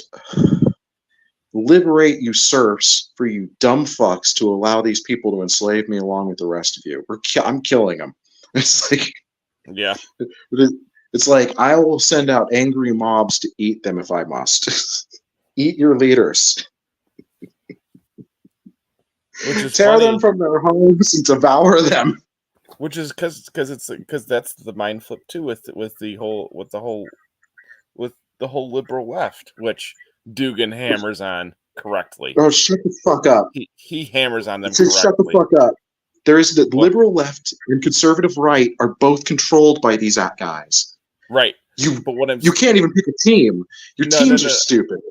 The teams are stupid, obviously, and it's meant to be that way. Whether you're the retards on the left or the retards on the right, it's like they're meant to be stupid. They're stupid. They're supposed to be stupid. They purposely hired the most incompetent and or evil people they could and gave them power. Oh, irrational to absolute extent, like all the way around. Yeah, the rationalization and practicality is gone. And see, that's the point. That's what I was going to get to, and that's why. And then there's the hidden cult. Then there's the hidden cult of child pedophiles, cokeheads. Yep. Yeah. All right. That run all the finance and stuff like that. And then there's a group of cult leaders that run the evangelical movement with their hair helmets that are totally unread, that are absolutely oblivious of the real content of their material, and they talk about, well, I was at the airport and I met this man on a jet. And it's like, you mean your private jet? You know what I mean? They're flying around in private jets. God knows how much drugs. And they make the military mockery. And see, that's the thing when you see something on Netflix like The Righteous Gemstones, who make a complete mockery of Christianity. That right there tells you how the entertainment complex is, and that's why people are so misread and so misled on the right too, because they're the alt-right and whatever, they're misinformed on that too. They can't fill in those gaps. So then, the cognitive dissonance that occurs. Oh, it's amazing. When you tell a Nazi, it's like, yeah, I've got evidence that Hitler was third generation Rothschild. His father, here's my evidence. His father, who was the bastard of a servant lady in one of their homes, was pregnant. She has a kid. Bastard grows up. He becomes so rich that he has a household with multiple servants, and he gets to write the Pope. And the Pope answers his letter to give him permission to marry his 16-year-old niece. Yep. Hitler's mom. So, do you know many people that can write a letter to the Pope for permission to fuck their 16-year-old niece? Do I know many people? No. Do you think that's going to be the bastard child of a house servant in 19th century Germany? But remember, the Rothschilds aren't Catholic. They're whatever they need to be. So then they blew up. Then when Hitler had his village that he grew up in blown up, he had it targeted and erased. And he says, nobody can ever know, or else it would destroy all the work that I have done. So there's another interview with a girl that dated Hitler. And she was like, and I looked into his eyes and I knew that he was our Messiah. And They had him called him the light bringer in the media. He was pumped up as the savior figure of He was Germany. pumped up on drugs too, by the way. The Yeah, entire he was nation of given Germany was pretty much on meth. Well, it's easier to get people to make really bad decisions when they're jonesing for their next hit of meth. Mm-hmm. All right. They ask less questions when they're addicts. The Wehrmacht, basically, was drug addicts. So Hitler was also part of a Thulian cult while he was working for, like, Austrian Germany intelligence. And now here's the connection with the Dugan, with the Dugs. And there's a... All right. Here, you like Raiders of the Lost Ark? The movie? That is definitely one of my... Yeah, that is... Okay. You want to have your mind blown? You know, it's not as good as, though... I don't know. Temple of Doom's the classic, though. But yes, go ahead. Yes. Okay. No. All right. The Nazi face melting. Oh, the guy who wore the black hat, who had his hand burned with the symbol on it. Yeah. He was based on a real man called Hitler's magician. He was a mesmerist that was supposedly a psychic fortune teller that predicted the burning of the Reichstag by communists. And he was known to throw cults. He was known to throw orgies. And he was the counselor to Hitler when he was depressed after his first electoral losses. And that's when Hitler became addicted to meth. Mm-hmm. Was he a doctor? Or no? He was. There was Hitler's personal doctor too that they found. He was something. He probably introduced it to him at a party. Okay, so there's interviews with Hitler's friends before he came to power, and they're like, he's a fucking weirdo that likes prostitutes to shit on him. All right, he's got no game and like one ball, and he's fucking weird. Right, so Hitler was a Sabbatean who worked alongside the Zionist Party to fulfill their destiny. To fulfill the Israeli project, and the initial group that colonized Israel, the group that Benjamin Netanyahu's family's from, are these Sabbateans. So, the current leader of Israel is probably the actual Antichrist. All right, if not, he's definitely like second in command. All right. That's scary, huh? Just a bit. So, and there's talk within Jerusalem of having America and Russia kill each other in a war for their own personal benefit because we resisted them. Yeah. And so they're trying to provoke war between America and Russia, and they're doing their best. And we have to remember that they may have potentially 60 unregistered nuclear weapons somewhere. Yeah. All right. A secret Satanist cult that rules the world, that has corrupted all the Masonic lodges to invert the meaning of good and evil and right and wrong. Mm-hmm. All right. These plans on creating this temple thing so they can have their biblical prophecies fulfilled. All right. And or dominate the world for 1,000 years using AI technology. China's their pawn. In the destruction of, if China keeps its nose out of it, and then Russia and America blew the shit out of each other, China comes out okay, China would be fine. Following? Yeah. Where all the industry now is. Well, yeah, and it's their pawn state, and it would just be their blank slate. It's every Sabbatean's paradise. There's fucking in Shenzhen, which is like this big industrialized state in the northeast of it. It's where like everything comes from.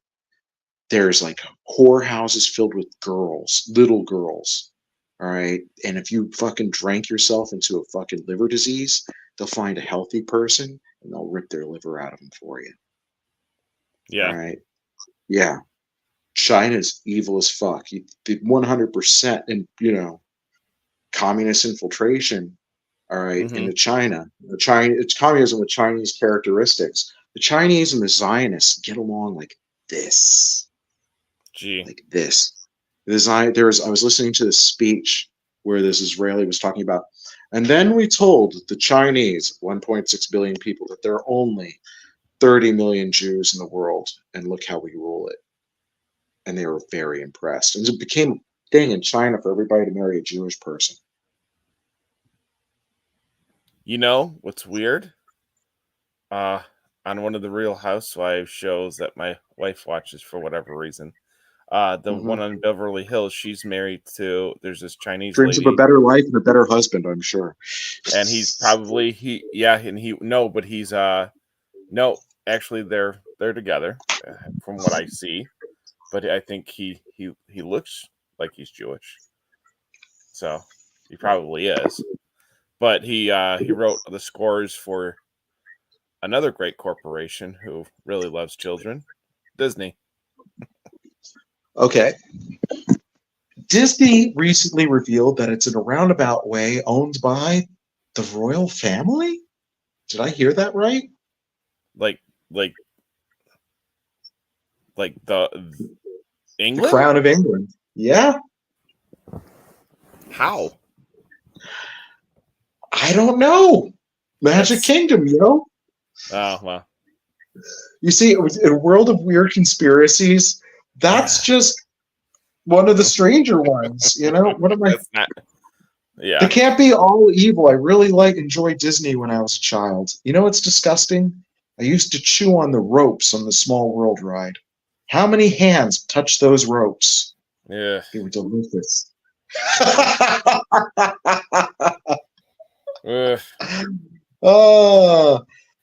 Children. Wouldn't even get an elephant. Yeah. Well, yeah. This is why I'm immune to all disease.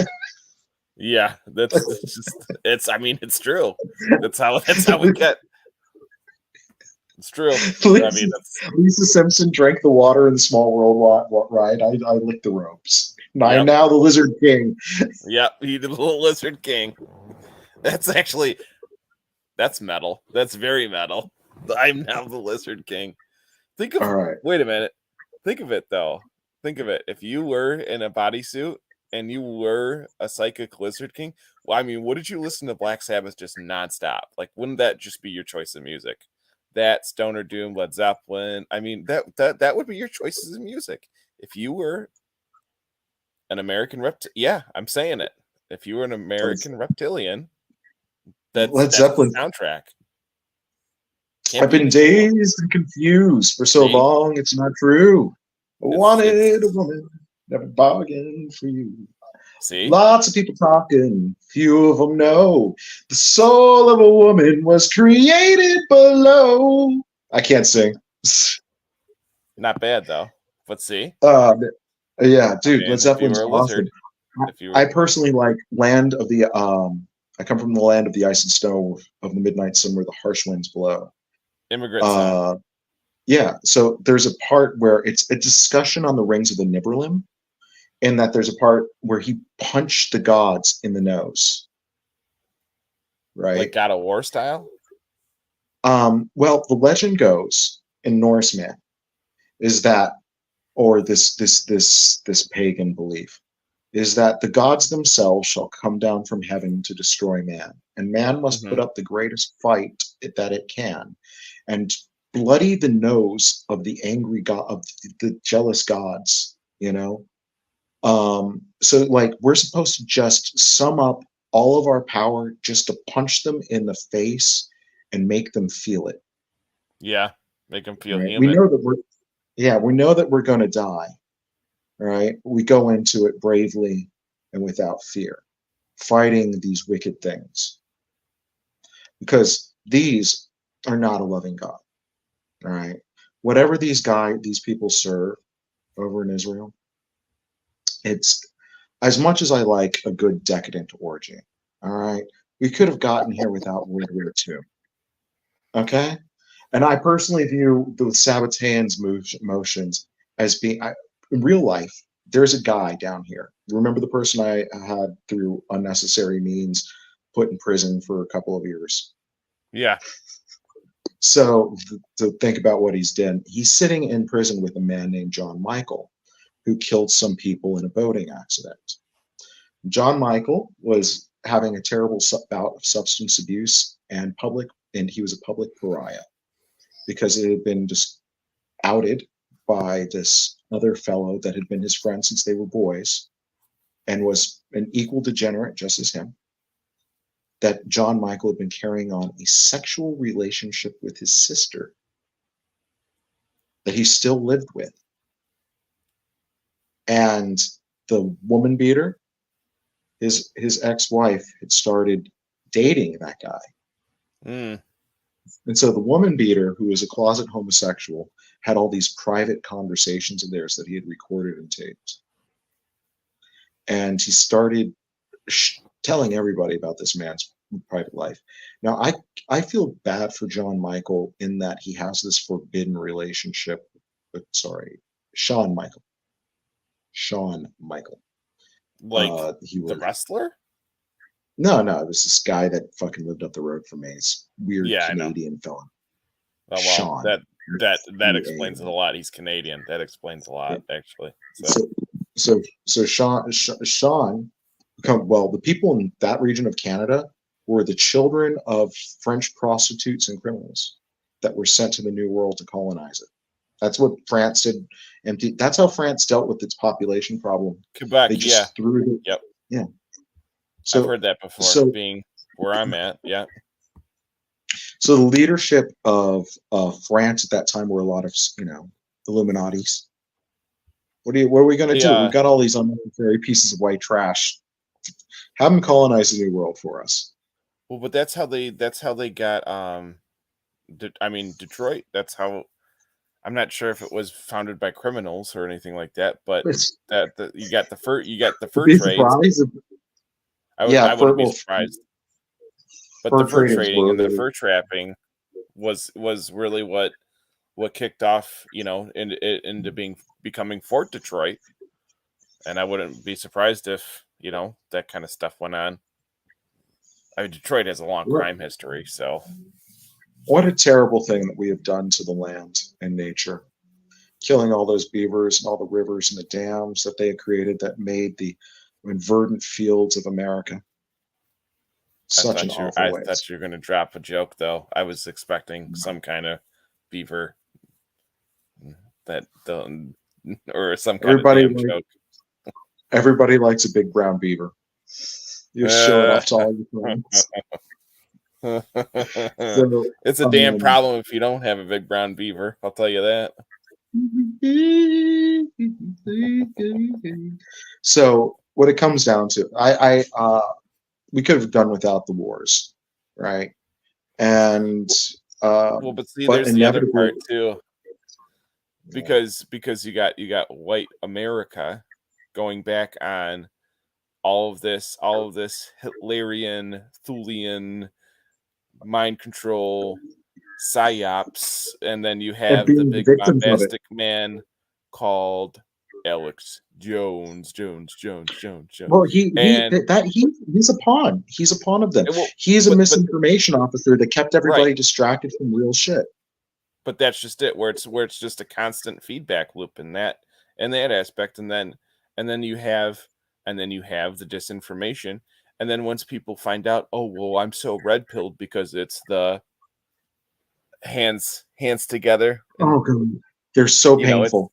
It's one of my friends is like that in Miami, and she's like a hardcore, like she hangs out with like fucking Nazi and shit like that. She's like, I'm red pilled. When I started explaining how things actually are, but it's not a red pill. Yeah, I know. Yeah, you have their prepackaged. You want to try this? Trust me, I made it myself. It's like, how could it be any more obvious than somebody's feeding you crap? I mean, like that's the most obvious thing. Like, hey Tom. Well, mine's crap. Mine's name brand, motherfucker. Look at oh yeah, mine's got a name. Oh yeah, okay. Yeah. You slap a Coca-Cola label on it. Let me tell you. My brand is truth. All right. If anything is if the mark of the beast is ignorance in Buddhist teachings, will is the a thing that gets rid of ignorance. It's the cure for it. So we all have to have the will. Yeah. Will is demonstrated under the 7 heavenly virtues of temperance. I am currently fasting, and fasting is one of the methods that you do to improve your will. Yours reflects, I mean, and that's the interesting part, because whenever somebody who is not orthodox or not inundated, or they our religion sounds very Eastern to the Western mind, because we fast, we pray, we deny the will, we deny ourselves to glorify the personification of truth. Well, learning to strengthen your will to deny things also helps strengthen you to prepare you for the times that you shall do without. Right? You shall. If you live in a society where you're going to regularly experience hunger, you should prepare yourself for that feeling. So there, you can have how do you teach virtues? In America, they used to put you in the stocks if you were lazy. I would be fine with that if we were just going to have somebody to turn the page of the book. Like the stockyards? The stocks. The stocks were a punishment in North America where they would you ever go to Disney World? And you take the picture with your arms. No. The stocks and the pillory were places that they would take you for public punishment. So if you were pillowed, they would take your ear and they would take a nail and they would hammer the nail through your ear into a tree. Ooh.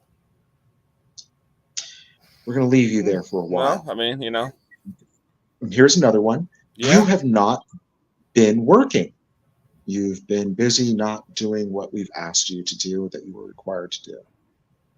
So we're going to put you in the stocks. By the way, I shouldn't be talking to you about this. I should be writing my Liber Logoth right now. But I've been putting it off for some reason or another. Maybe so I can get to this interview. The pillory was when they would put you in a bent position. So it's a stress position. And your head and your 2 hands would be locked right next to your head, like arms up. And you would be bent over 90 degrees and locked in a pair of boards that clasped together and held in place. Yep. Okay. And yep. And then maybe somebody might come along and hit you, and little kids would hurt you for fun because they're sadistic. Yeah, I mean, but kids, that's the other thing. Kids could be sadistic, but then again, sometimes they don't know the difference, and it's just a good old-fashioned whap. And then, of course, there was the good old days of excommunication. All right, of once a person was shunning. Excommunicate. Anybody can kill you now. You've been excommunicated. It's perfectly fine. You're not even really respected as a human being anymore, which is horrible. Because, if the church and a region said we don't like any Jewish people, they would suddenly come and kill all the Jewish people. And that's not nice. It's not a nice world, though, is it? So right now we have a bunch of angry Africans that are in terrible poverty, breeding like rats, and they think they're mad now. Wait when they run out of food and water. They don't have the wherewithal to think that far ahead. Mm-hmm. Everybody's, Planned Parenthood is terrible. It's like, okay, do you know what the Lofner curve is? The Wafner curve? Lofner curve. Lofner, no. It was the production of food per acre and how many arable acres you would need to feed the people. The theoretical maximum population of planet Earth is 10 billion people. Did you know that? I do now. The theoretical and that is with perfect resource distribution. Now, people will say, well, the problem is there's food waste and some people eat too much, and then some countries, and it's like, there is waste in the system. I'm not going to deny it. Alcohol would be the first thing I would get rid of. Calorically, energy intensively, we don't fucking need it. You don't need your bottle of wine from the other side of the world, dick. You can do with some juice. You know what I mean? So the reality is, though, is that the planet cannot sustain us in our great numbers. The trees that we've cut down, the roads that we've built that trap heat, the structures that we have that block trees from locking in carbon and then further liberate carbon stored for hundreds of millions of years. Did you know John Dee's assistant, Edward Kelly, the evil one, the one who had lost both the tips of his ears for being a lying, counterfeiting piece of shit? The devils that John Dee and him contacted communicated with him and lured him away. And John Dee went back to England and forsook wealth and died in poverty rather than work with those devils that Edward Kelly was working with. Edward Kelly's science and technology and chemistry helped create the German Industrial Revolution and aided the Jewish alchemists that appeared in the area later on. Yeah. All right. So yeah, so John, this John Dee stuff is tied to all these events that have come about. The Israel's war, the purging of man.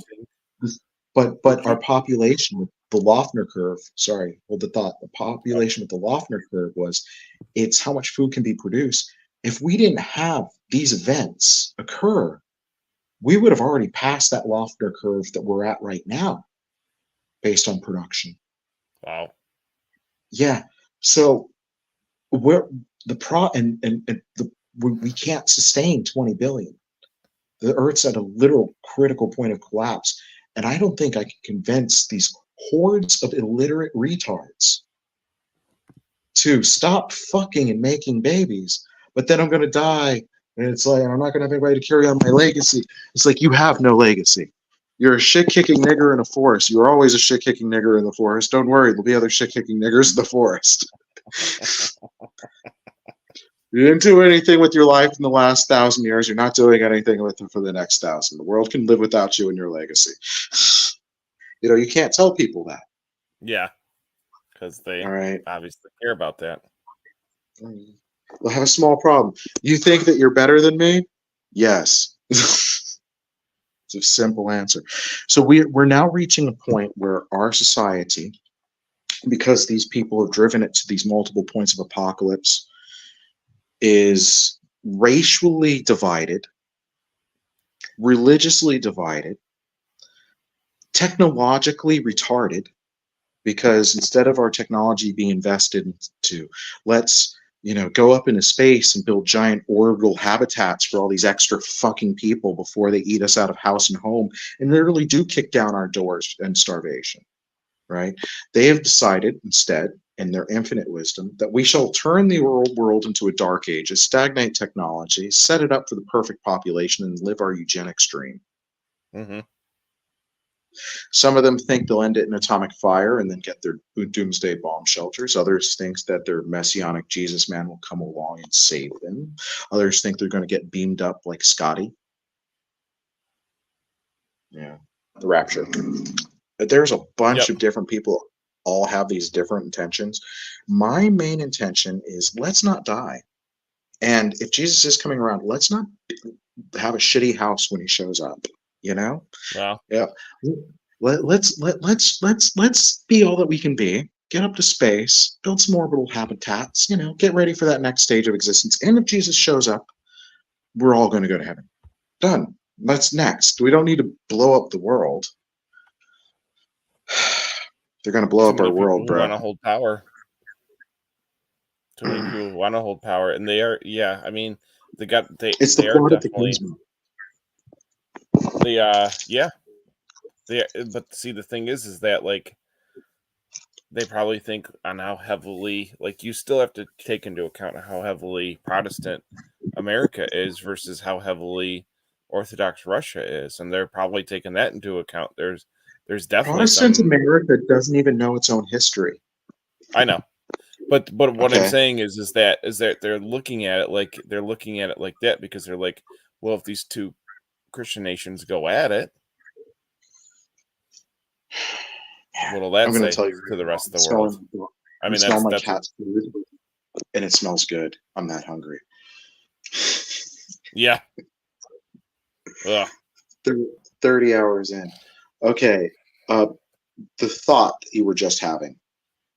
Repeat it one more time because my brain got choked by food. Oh, the other, yeah. Do you consider Dugan to be more of a John D or Rasputin? Rasputin had a vision from God, or actually more specifically, Mary Magdalene came to Rasputin in a vision and told him, "Go and save the Tsar's family." Yeah. And Rasputin was killed in a conspiracy caused by Aleister Crowley, working with Russian intelligence, Alexander Dugin's grandfather, by the way.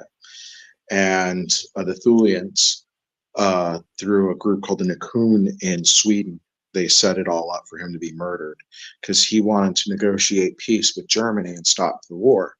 Now, the leadership doesn't necessarily know what's happening. You know what I mean? The secret of the game, getting people to play the game sometimes, is by having them not know what the game is. Red pill, blue pill. Yeah. You ever meet those little shitheads when you were kids that would speak in code and then fuck with you? Yep. Like that. Yep. Yeah. So the German. Though. That's a smart kid. That's the kid I when kids got smart with me like that, it's like, oh, no, we can do something that you don't know how to do. I'm like, yeah, you know what I know how to do that you don't? Beat your ass. Punch you in the face. Yeah. The ultimate equalizer. Can you defend yourself against that, you little shit? No, give me your code. Yeah. Yeah. Could have been friends. Instead, you had to be jerks. Those are probably the Jewish kids. I went to a mixed cultural school, and I had the finest teachers, and most of my friends were Jewish, and I honestly didn't know very many white people growing up. And I'm very upset that my closest friends, with the exception of my buddy Chris Hawley, I didn't know any other white people. Well, I did. There was something I named Ryan, but he heard voices. So we didn't spend too much time with him. John D? No, genuinely, he had childhood schizophrenia. John Stamos? John Stamos. John Stamos is in a very typical Sabbatean film. It's his first movie that they love telling you what they're going to do to you, but you can't do anything to stop it. So, you ever see the movie Never Too Young to Die? No. Okay. I'm going to recommend 2 films tonight, so you can go and look at Sabbatean influence in your environment that you did not know was there and that altered society. Okay. There's Never Too Young to Die is a film that was produced by Prince to feature his really hot girlfriend, a girl named Vanity. And Vanity, he bought her like a $3 million pink diamond or something like that. Of course. So John Stamos is playing Starbuck or Starkill or something like that. Something with Star. And his father is a spy that's killed by a strange transgendered biker that looks like a Rocky Horror Picture Show kind of deal, that's played by that piece of shit that I hate from the band Kiss. You know, the one with the tongue? Gene Simmons. Fucking hate that man. There's a great story about how Al Franken kicked his ass in a game of squash. Yes, I know, and he's a Sabbatean. They would, at their Kiss concerts, he would all hail Sam, the angel Sam, right? And they bring out a dragon and shit like that. They would have like a ritual satanic ceremony. Yeah. So he's not fucking around. He was an actual Sabbatean Satanist, and he was a total asshole. You know what the acronym KISS stands for? Knight in Satan's Service. Knights in Satan's Service. So I personally thought their music was shit when I was a kid. I was like, you notice how repetitious this is? That's very repetitive. Yeah. It's not even good. All right. It's like gay drama club repetition. Like, look at us, scary. I'm like, this stupid boots. Fucking. I was more of an Incredible Hulk kind of guy. So, Hulk's Eat the shit out of those motherfuckers. Isn't there a special issue where Hulk meets Kiss? I don't know. I can imagine that's probably some 70s. Is it in Detroit Rock City though? So. Well, I wouldn't watch that. There you go. I watched that movie. That was kind of a cool movie. But no, I'm not a fan of Kiss. I've never seen it. I would like to see it actually. So seems funny. Get up, everybody! Get up. It is funny. The Detroit Rock City is their only good song. All right, I'm not gonna lie. Any song about Detroit sounds cool. So, I mean, there you go. Just put your hands up for Detroit. So this Sabbatean, so Gene Simmons plays this cross-dressing, transgendered terrorist that wants to put a chemical in the water supply to turn everybody into a gender-bending freak mutant like him. They're turning the frogs gay. Dude, there you go. Was this a plot to a movie, or is this a thing that's happening in real life? Well, it's a thing that's happening in real life. All right. Why would you do this? Well, we would do it, one, either by accident, or two, on purpose. And since we found out it's on purpose, there we go. Put it in the water. Take over the water supplies. In Florida, in Hollywood, Florida, they're like, for $50 million, you can upgrade the city water supply and everybody will be fine for the next 50 years. For $500 million, we can sell our water authority rights to the Jews and then let them knock down our water supply company and bake it into a private company. Charge us even more. Sounds like a really easy decision. Clearly, Israel should get that contract. Clearly. I'm going to not honor any contracts. Any of them. None. I'm going to see the Sabbatean Nazis killed their people and stole their money. They stole their own people's money. Well, that is so wrong. Have you heard the whole concept of the actual religious implications of what? Well, a lot of people on the alt-right like to say, like, the 6 million keeps coming up, and then there was the obviousness in the Old Testament. 6 million. Stop counting. Who cares? I don't care. So don't anyway, count. No. But here's you're all idiots. But here's the thing.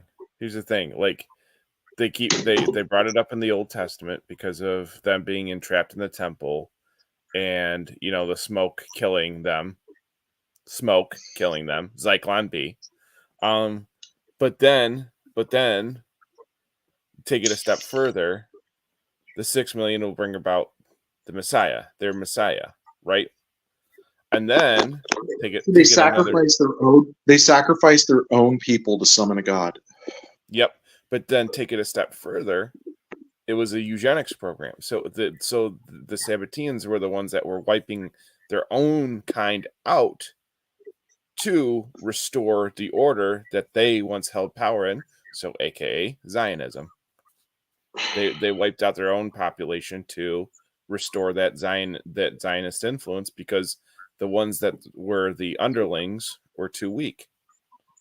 The bottom feeders. Too weak, dude. They were bottom feeders. They were wonderful human fucking beings that had brilliant lives. That's just it. These other people stole their fucking children. They raised their children, raped their kids, raped them, not just killed their families, raped them, stole their moms and dads' money, and then turned them into savage killers, just like them. In fiction books, this is horrendous. All right? And then they wiped what they did from the minds of the general populace through fucking just, I can't understand how this did not get passed on. Like, the Jewish population of America really didn't know, and those that did kept fucking quiet. They kept very quiet because they were afraid. They're afraid of them doing it again. And inverting inverting it back onto the Gentile population too, because we're a bigger population. So the whole white nationalism thing is the inverse of what they want, because they want that for their own. No. I mean, No. the Zionists do. The Zionism The does. Zionists working Sabbateans do. alongside them, they push this whole thing about the each people should be in their own lands, but America was not made by my family to go and be the place to get away from, folks that want to monopolize and control everyone. It's supposed to be a land of freedom. These guys are delivering us all into slavery and trying to kill us and bind us. Now, eugenics is not, I don't have the right. I have I'm perfect. I am literally perfect. All right. Thank you, God. Well, there are a few minor problems. Those are mostly self-inflicted. But I'd literally bang my head again. I was like probably autistic. I'd bang my head when I was a kid. So see how many times I have to do this to knock down enough IQ points to deal with these people. It's seriously. Yeah, it was a lot of. I have my IQ books in at 155, maybe higher. That's the professional opinion of a psychologist named John Fry, who has 45 years of experience in his field. Him and his poor wife were in my car, and they very Christian, very spiritual, and they go, "We found your card, and we needed a taxi," and we became very fast friends. We started talking. And when I started mentioning the weird cults, they knew some of what I was talking about, like LifeSpring, and how LifeSpring, the cult, had kidnapped one of my friends when I was a kid and tortured him.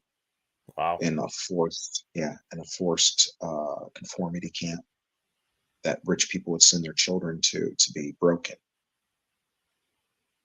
It was LDS and LifeSpring that were doing this. And this is a cult. Yep. Yeah, this is a cult that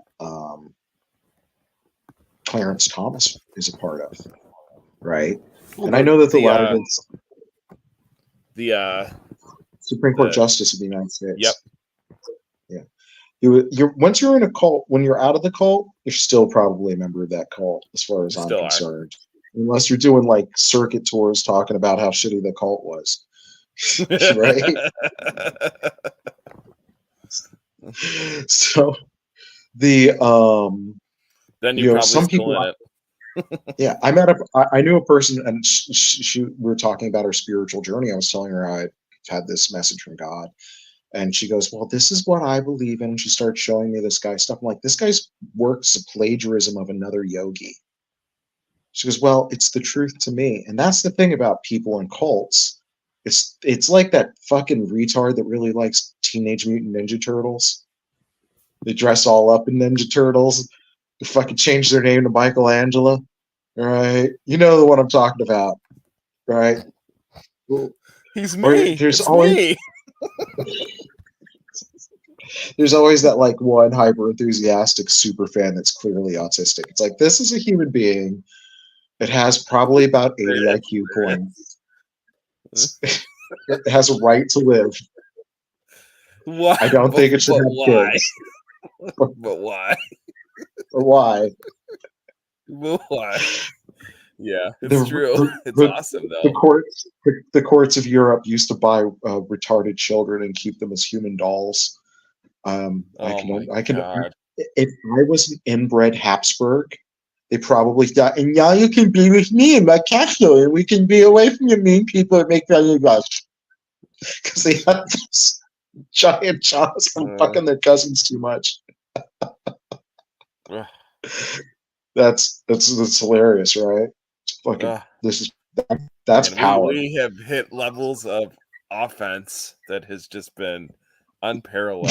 We are just unparallelizing the parallel.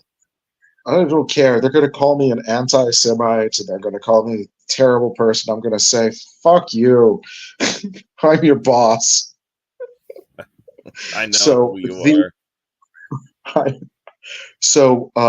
I have been playing this game in my head of this whole thing to fuck with these people. Super fan.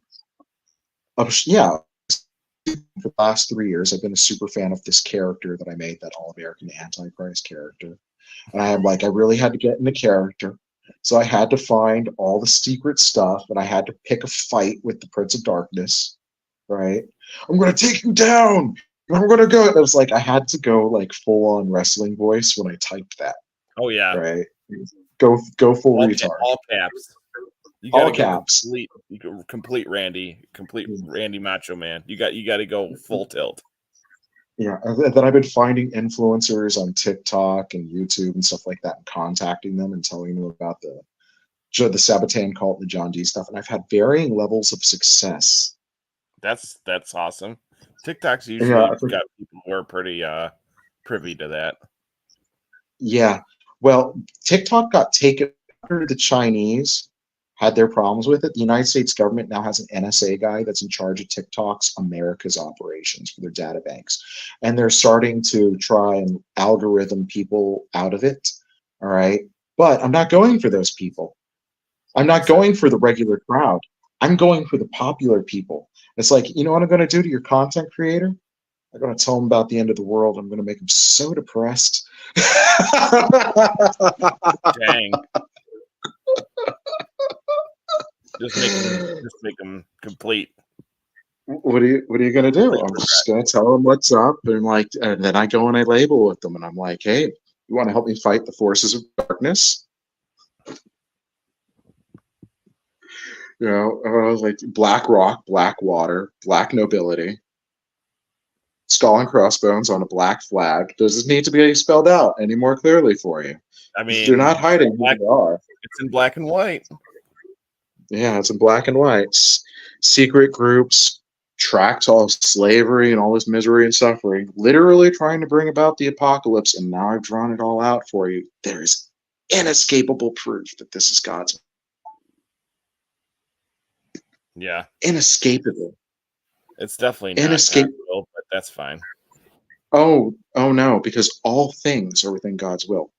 How else would a fucking shit-kicking retard? How else would a shit-kicking retard like me get a fucking vision to go out and start doing as many good things as he possibly could? I got tempted by the devil in so many cool ways that would have brought me off of this course, Jimmy. Yeah. A lot of, dude, I was, at one point, while on my musings, I found a lithium mine over in New Mexico.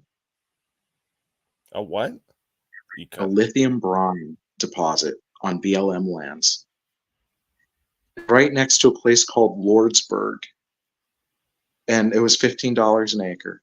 And I told my family, I'm like, listen, I want to go out. There's 1,000 acres in the radius. You can tell it's a lithium deposit from the satellite views. The sand is pink and blue.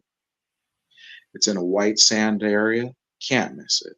Oh. Right. And my family thought I was insane. I'm like, this will make us billionaires. This will facilitate me. This is what I thought.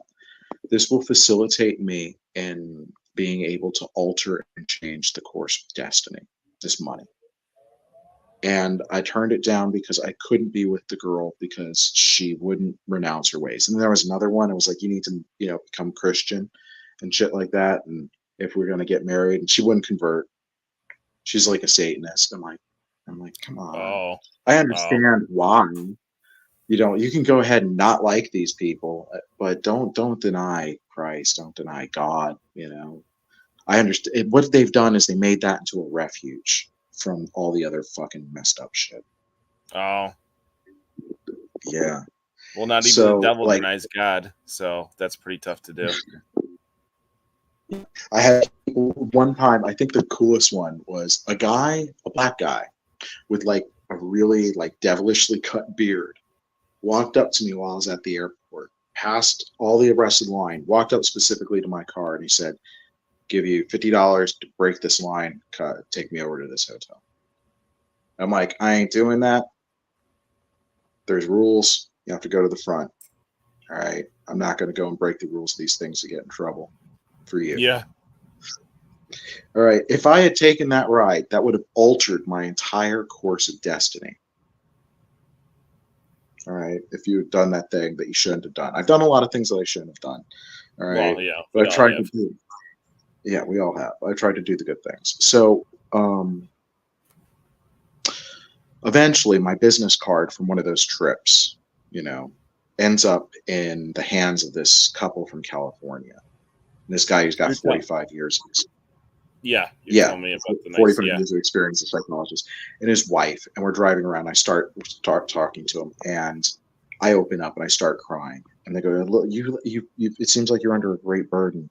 And I just started wailing. I couldn't stop. I'm like, "I'm really sorry to cry in front of you. Listen, you can't possibly understand the psychological weight and burden that I've been operating under." And so I tell them most everything. And at one point, when I say, and then I found out about the Sabbatans in operation, and his wife says, "Oh my God, you know about them?" And her husband says, "Who?" She goes, "Never mind. They're psychotic religious radicals." His wife's Jewish and converted. Her dad fits the MO of a guy who was leaving his seed around and shit like that. She has an IQ that breaks 140. She's 145. That's her IQ. Her husband was a 140. He's a doctor with a 45 career. He's a very, very, very wonderful man. They're a wonderful Christian couple. Okay. And I opened up to him and I told him, and this was like a week before the thing. I go, "Listen, I've detected the movements of these people. I believe that they're real. I know other people say that I'm insane. I've had a vision. I'm on a course. I have to stop them. I have to fuck them up. I have to alter this. I have a reason to do all this." And I genuinely believe that my reason is to spread the word about that Liber Logoth book that was transmitted to John D. Because the contents of that book, when they are read by the people, will supposedly unlock something very special. And then 7 years after that, the world shall end. Now, ending does not necessarily mean dead. And I don't know. Is it the rapture? Is it the rapture? Okay. Is it a new beginning for humanity? I don't know what's going to happen. All right. I'm not certain if I'll even get there if I'm just a madman. But if I have the chance to help fulfill God's will on earth and biblical prophecy, even if I don't want to do it because it's going to really suck, I was set to just fuck my girlfriend and just make babies. That's all I wanted to do. All right. I didn't want to fucking get involved in this shit. And then I go and I read when you're my Hebrew oath and shit, and your children shall inherit the empty cities that other people built. And I thought to myself, how are those cities going to get empty? Yeah. All right. So this Sabbatean death cult that's operating out there, I told him all about it. I told him about the Liber Logoth. I told him all those things. I told him I think I have the purpose. I mean, I fit MOs. It's like, and he shall be from the line of David. It's like, oh, there that is. Because Jesus intercepted that line. Because the rightful heir was Mary's husband, Joseph, right? Joseph. Yeah. Yeah. Joseph was the rightful heir. It wasn't the king that was sitting on the throne of Jerusalem. Okay? Because the person that sits upon the throne isn't necessarily the rightful king. He's the guy who's there. Tale is as old as time. Yeah. Tale as old as time. So Joseph passed to his son Jesus his title. He accepted the boy as his own. Right? It's like, thank you, God, for giving me this wonderful child. I hope you'll carry on glory in your name. Right? And so Jesus, in order to be rabbi, had to get married. Mm-hmm. And his wife and his fucking wife's best friend, Mary the Gypsy, and his mother, Mary, the three Marys, Mary Magdalene, sat at the foot of the cross while they watched as her son, her best friend, and his wife, had to watch as Jesus died. His friends weren't even around, right? And the tale goes that supposedly the Apostle Thomas took them to Rome, and this is mentioned in Eastern Orthodox Christianity,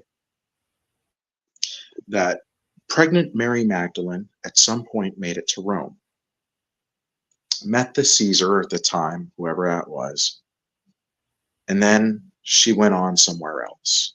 And that somewhere else supposedly was eventually France.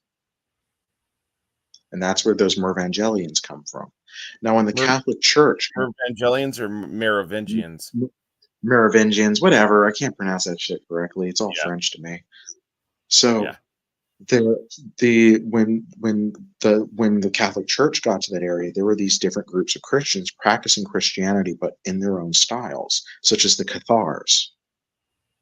And we know that the text of Mary Magdalene was thrown on the cutting room floor. It eliminated from the Bible, and she was depicted as a whore by the Catholic Church, a church that was administrated by a bunch of fucking faggots, all right, and power-grabbing nobility.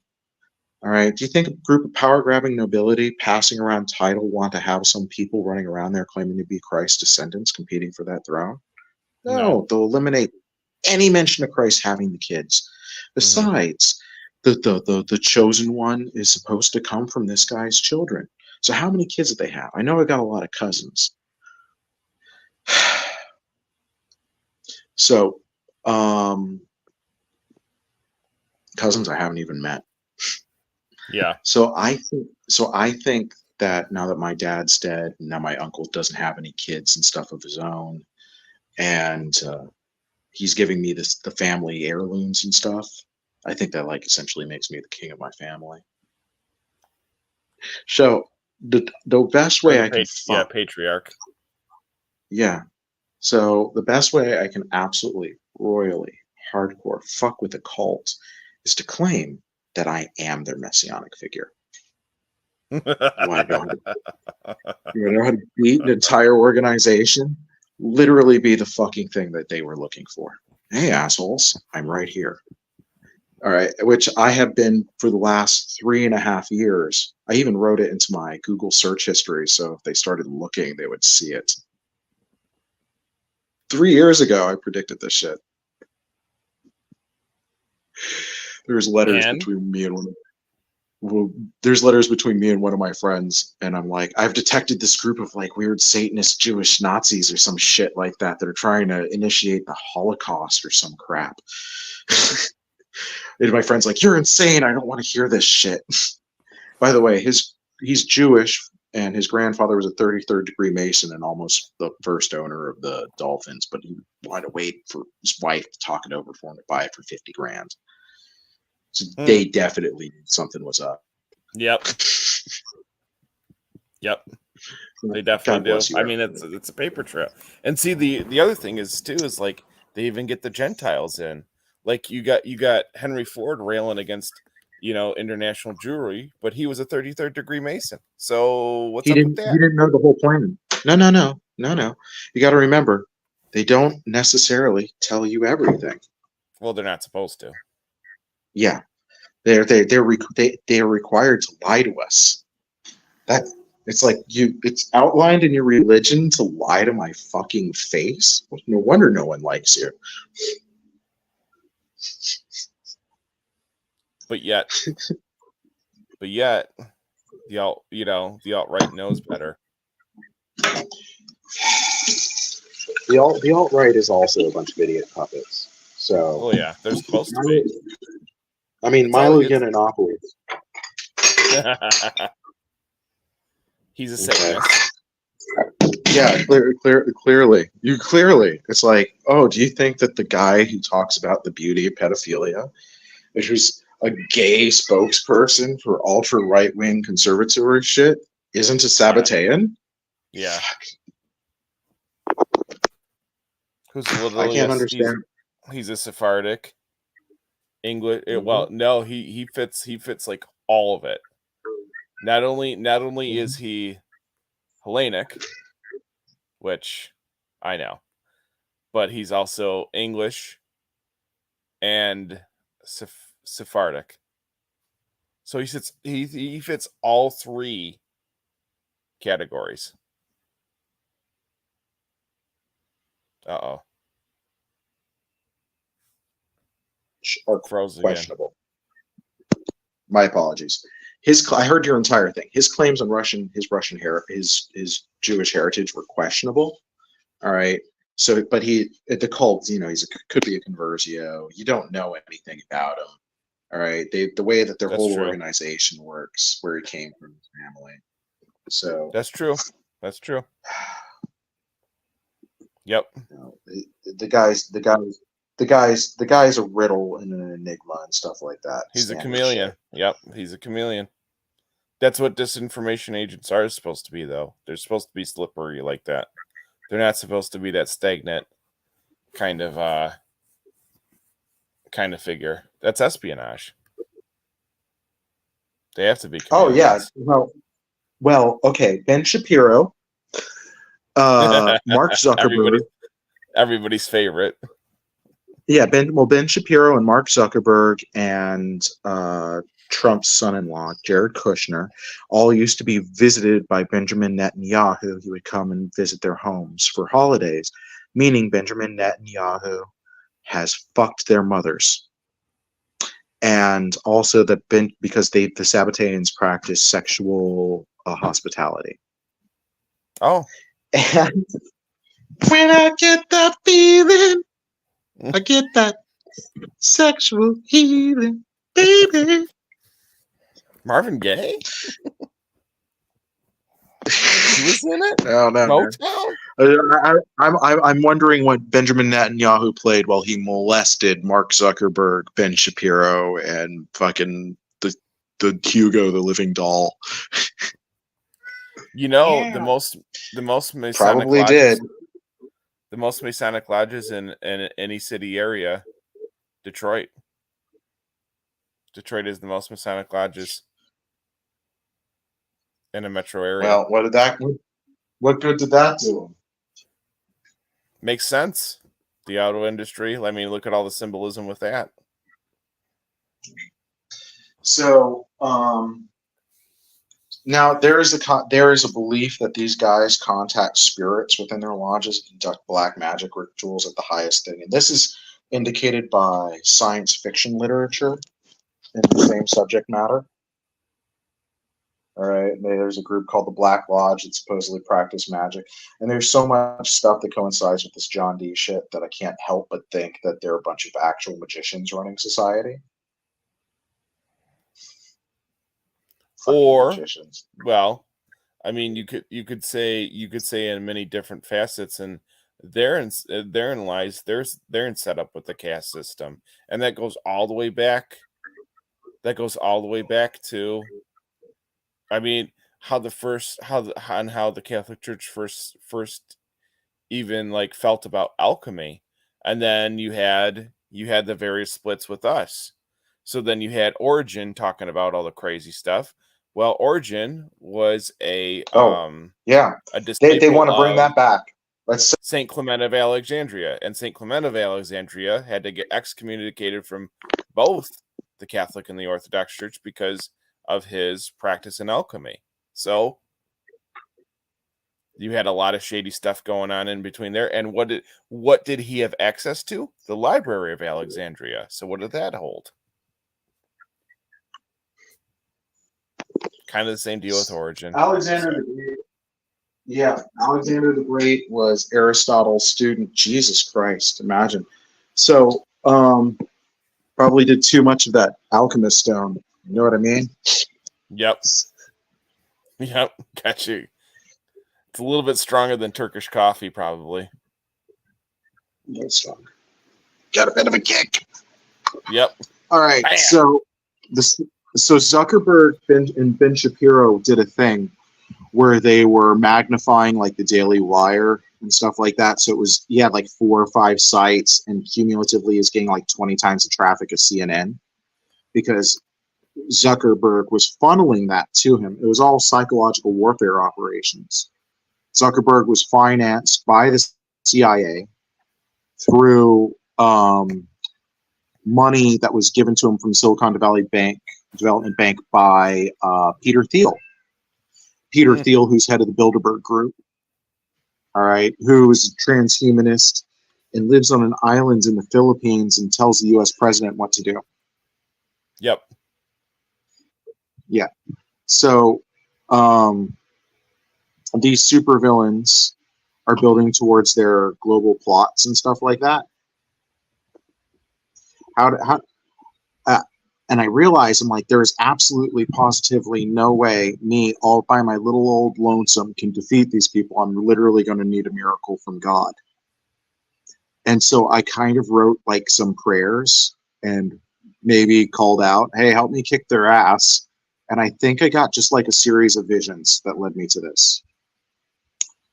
And using the cult's bullshittery of messianic figures, I have accidentally, intentionally, organically stumbled upon all the necessary ingredients to qualify me. And I think that if I can beat this guy, I get the world for 1,000 years. I mean, it's not bad. Christ got 2,000 years, and look how fucked up his word got after 2,000 years. And I figure in 1,000 years, everybody will totally forget who I was. They'll probably have the Simpsons did it. They'll probably have an internet wipe. I'll just have a bunch of kids. I won't tell them shit. But in 1,000 years, the cycle can repeat itself. They'll just be memeing the whole time. Just be memeing the whole time. Yeah. Yeah, responsibility is hard. I mean, these guys do a decent job. I mean, should I leave them in control and let them keep having people kill each other in mass? Or, well, it's up to God. But the thing of it is that it's like... It's up to the people. Well... If the people were told tomorrow that, hey, if we can stop right now, we can make a paradise working together. Here's our proof. Isn't God great? Do you think they would all put their shit away and stop being such uncooperative cunts? Nope. No. Okay, so this is where magic's supposed to come in. So that they say that the Antichrist is going to be able to cast spells. Like D&D shit. Yeah. Shadowrun shit. And in all these games... willpower is tied to spell casting. So practicing my willpower is very important. And I'm going to have a trial of wills, probably against another guy who might actually be a magician. Like, well, it's like, what's going to happen? If he dresses up like a wizard, I mean... I'm planning on dressing up like a wizard. I might dress up with some paper armor of faith. How's that? What is this? What is this? This is my belt of truth. It's like a wrestling belt.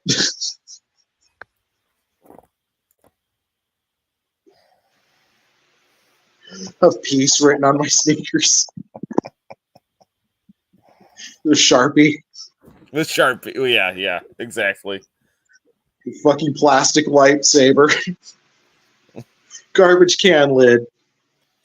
One of those cheap plastic things of faith and a paper helmet saying salvation. I'll kick his ass wearing that. There you go. Complete humiliation. It's like, what are you gonna do? Can I humiliate you with fucking God's armor? Whap, whap. A dollar store. The dollar store. Whipping my ass with a fucking plastic lightsaber. It isn't about the value, it's about the intent. It's about the intent. I'm going to cast Shillelagh. I'm going to whip you to death with the Shillelagh spell. And you'll just... What's in it? Whiskey. Well, Bam. Whiskey. Oh my God. Fill up the lightsaber so it's got some more weight on it with the liquid. Yeah. Oh yeah. Put quarters in it. There's supposedly a recipe for the alchemist stone out there. I want to eat a bunch of that shit. It's magic for me, I guess. No, it's a real one that was given to John Dee by the angels. And check this out. It was in a magic book that he gave to his son, Arthur, and all the pages are covered in gold leaf. All right. and there's a recipe for the 1,000-year empire in there and the Philosopher's Stone. I want everybody to eat Philosopher's Stone. If it's like, holy shit, this is real, I'm going to mass produce this. I'm going to make you all perfect. All smarter than what you need to be. Yeah. Well, besides, you don't want to make the super fan kind of people any smarter, though. You just kind of want to have them exist in society. You don't want to. No. It's best to just leave them alone. What makes you think that they're not going to be like Lawnmower Man? No, I mean, no, please, just leave them. You just need to, yeah, exactly. Right. You don't want to know. You don't want that. No. The turtle person? He's not going to be the turtle person when he's fixed. No, he'll be worse. He'll be much worse. He'll be worse. Yeah, those are the kind of people. He'll start GMOing. Start GMOing. Fucking giant anthropomorphic turtles. Yeah, you need to just leave those people alone.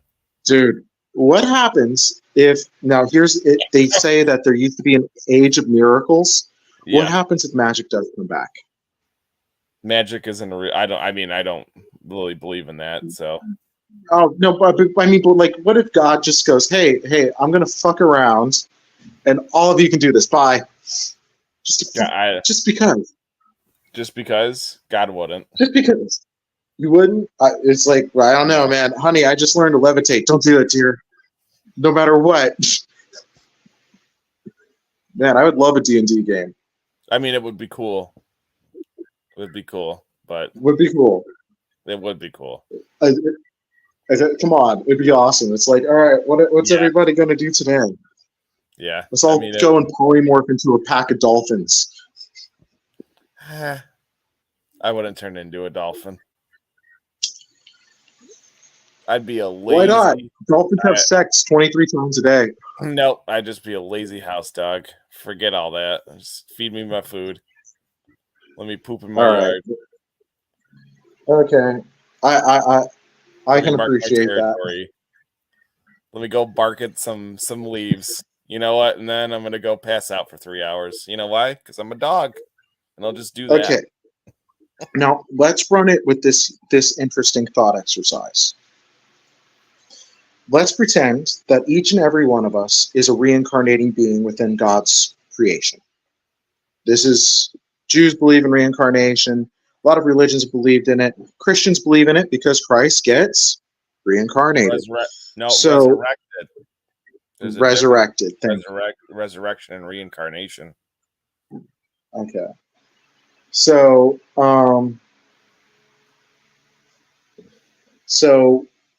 what if that's a resurrection in will? Or the consciousness? Yeah.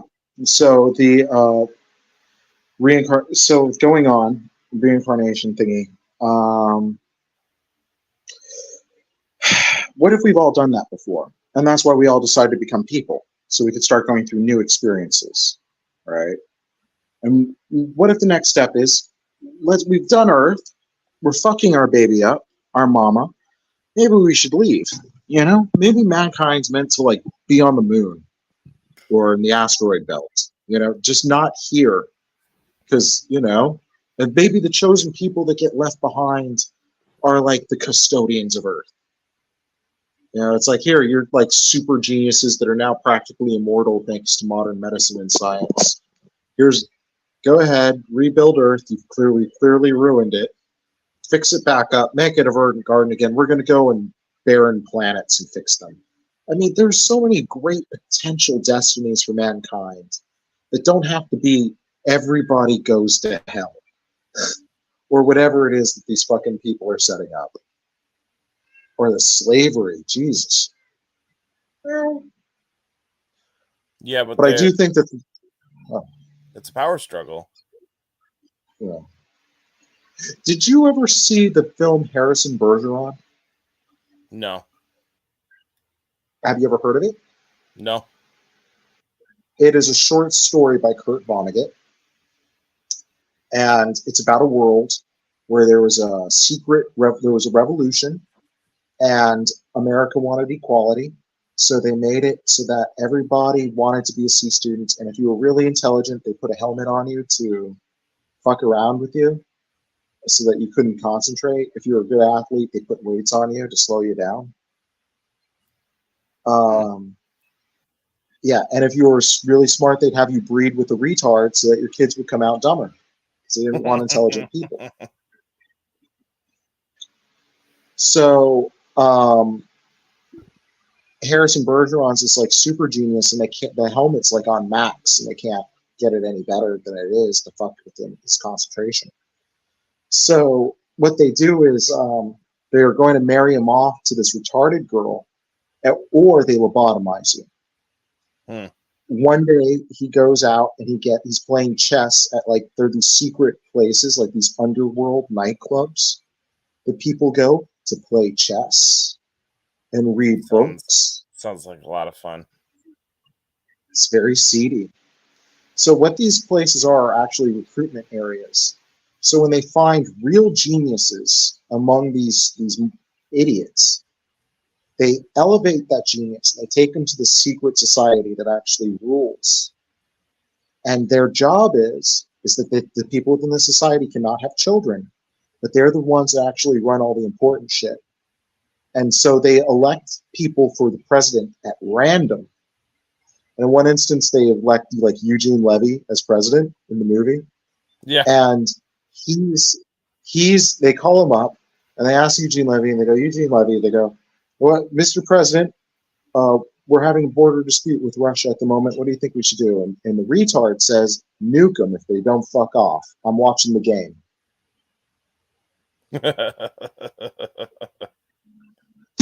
So his automatic go-to is violence because he's a violent, stupid man. But the super geniuses that run the United States are bound to do what this guy says. So they go to the Russian delegation. They go to the president of the United States. Has made it very clear that if you do not remove yourselves from this DMZ, that we will nuke you. That this is provocation for World War III. And then they hang up the phone. And the whole world knows that the American president's a fucking retard that doesn't actually know what's going on. Yeah. But because America has nukes and this incredibly powerful military that's controlled by this secret group of people, because they sent the military there because it's for American interests that are necessary to keep industry going. It's not science fiction, as you can see. Yeah. The person gets picked up, he goes to Harvard. He goes to Yale. You get me? He gets pulled into the machine. One way or another. They find them, they recruit them, they draw them in. And then these people, their job and their task are to keep the mindless mendicants asleep, drunk, distracted. Here, watch the game. Yep, constant distraction. Roman Empire meme. Bread and circuses. So got to take over this cult and overthrow the order of the world. I don't know what's going to happen. That's it. That's the only option. This is a short list. Just take over this, battle the Antichrist, defeat him, declare yourself king of Jerusalem, claim fucking a whole bunch of bullshit, rule a cult, make a 1,000-year empire that's it. Crumbles to dust horribly. Done. Unless somebody can come and save him.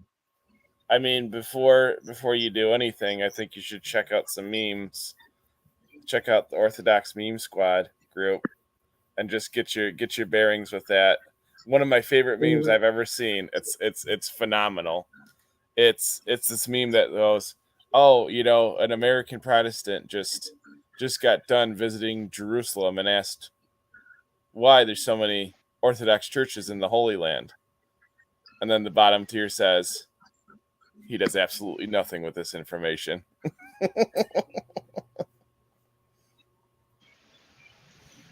So they're going to take all those Orthodox churches in Jerusalem and bulldoze them. They don't respect them as their property. They only respect the property of Jewish people.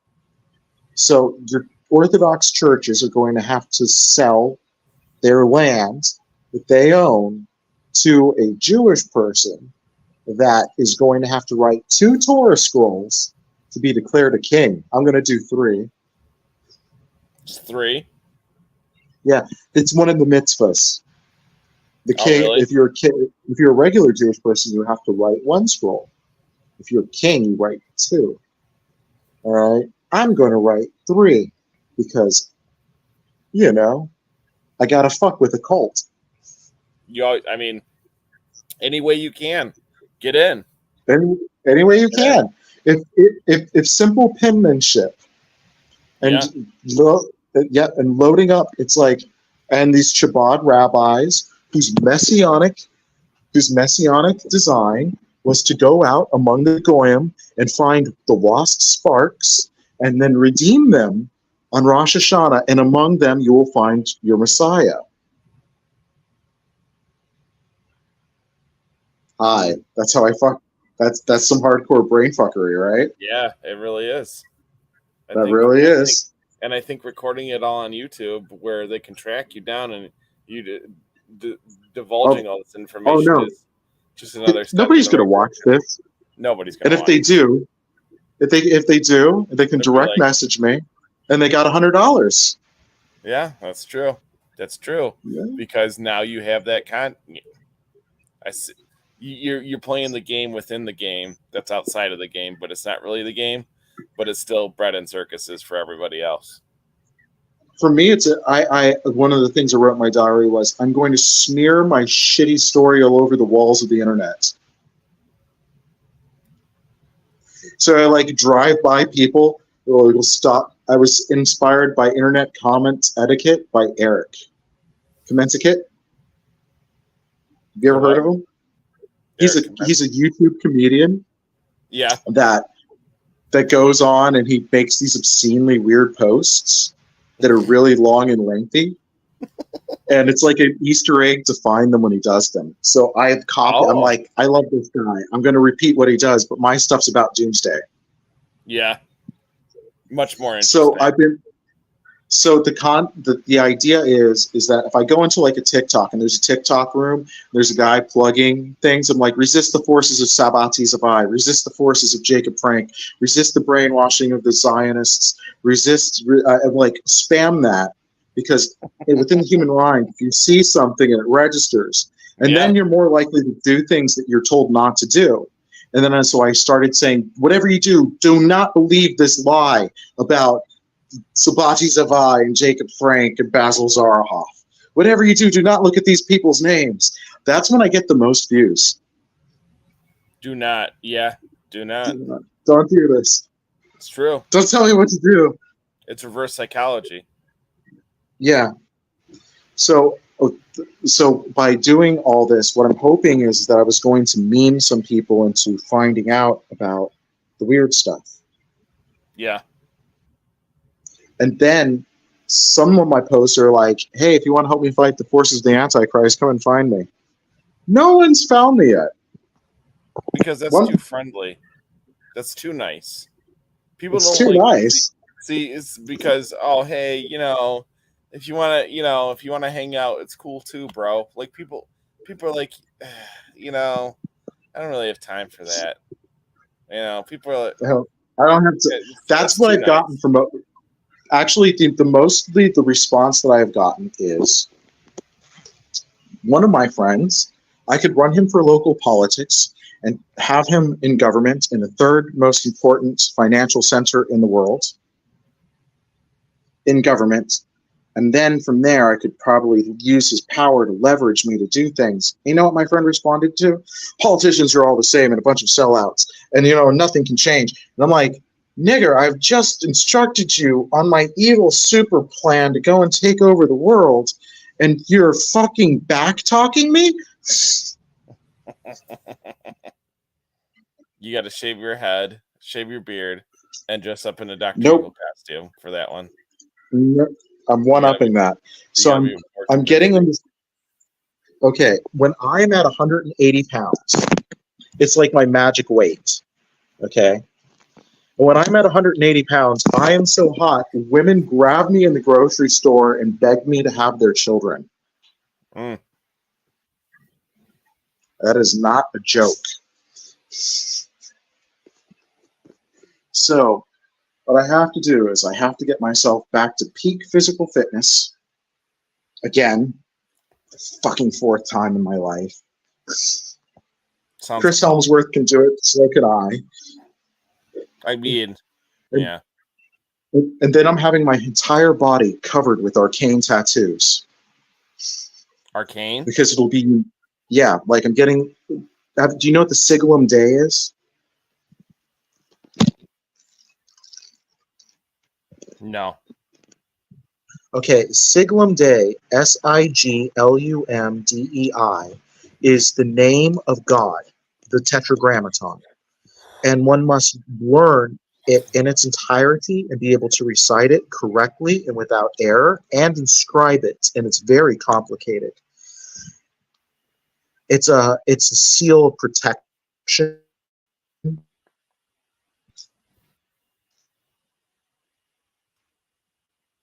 All right. Uh-oh. And within it are composed certain elements. You hit it froze. It did the robot on you. I got all right, where did I cut out? It was like I got Siglum Day. It has to be the Siglum Day correctly and said correctly. Yeah. Okay. Yeah. Okay. So the Siglum Day has to be inscribed correctly, perfectly, and there's a bit more to it, and there's a pattern to it that you have to know, and there's mathematics hidden within its name. And the Siglum Day in itself is supposed to be, the full and proper name of God is supposed to be inscribed by the high rabbi within the Temple of Solomon on its rededication, and he has to be able to do it correctly. So I've got to memorize that. I've got to have my entire body covered with arcane tattoos and gematria and spells. I'm supposed to commit according to the Jewish Messianic one, I'm supposed to commit a bunch of heresy. And what's a giant heresy within their religion? Believing in Christ. That's one. They have it as a curse word, according to the Sabbateans. I've taken the Lord's name in vain several times, and I did not realize it. So the Sabbateans say that their prayer is, "Blessed is he who permits the forbidden," and that this guy is supposed to be a giant heretic. One of the giant heretical things in Judaism is getting tattoos. Oh, I did not know that. So when the Nazis tattooed those good Jewish people, in the camps, and then destroyed their bodies and buried them unceremoniously, this was done on purpose to desecrate the corpses. This is done on purpose to desecrate the corpses of these people and the dead, and supposedly to deny them entrance into heaven. You can't just single them out, though. You know who also did that? The communists and the gulags with the NKVD. They tagged them. Why would any? There were American soldiers that used to dip their bullets in spam. Saying that, in spam. Saying, when I shoot you and you die, you're going to go to hell because you've been touched by pig grease and it is unclean in your religion. In Islam and Judaism? So, yeah, they have very similar food. Most of Judaism is just hygiene rules. Don't fuck your cousin. Don't fuck your kids. Don't fuck your mother. That kind of shit. Don't eat shitty food. Yeah, these are good. The rules that make us human beings and not animals. Don't fucking shit where you eat. Yeah. Okay. And so there are a lot of intersections between halal food and kosher food. Yeah. All right. Then there's rich animal sacrifices and stuff like that. But anyway, so you gotta go with the heresies. So you got to go with the heresies. So the tattoos are heretical in their religion. So I've got to have my entire body covered in ink, and it's got to be covered in ink. And I'm choosing supernatural as my motif. And there's this thing called the gematria, which are supposed to be like shitty spells. I don't know if they actually do anything, but I'm going to put a lot of them on me. They look like tic-tac-toes. Supposed to be like 7 letters across, 7 letters down. Yeah. Words. You know, you've seen those where the word spells this and spells this in the other way, like that. Anagrams. Yeah. So I got to make some anagrams, and if I'm really cool and I learn some grammatical tricks, I can even create words in my own gematria. Yeah, you could. Yeah, I could. Good. Original spell brought to you by Thomas Birmingham. I mean, I call this one, you poop out of all orifices while spinning around screaming in the air.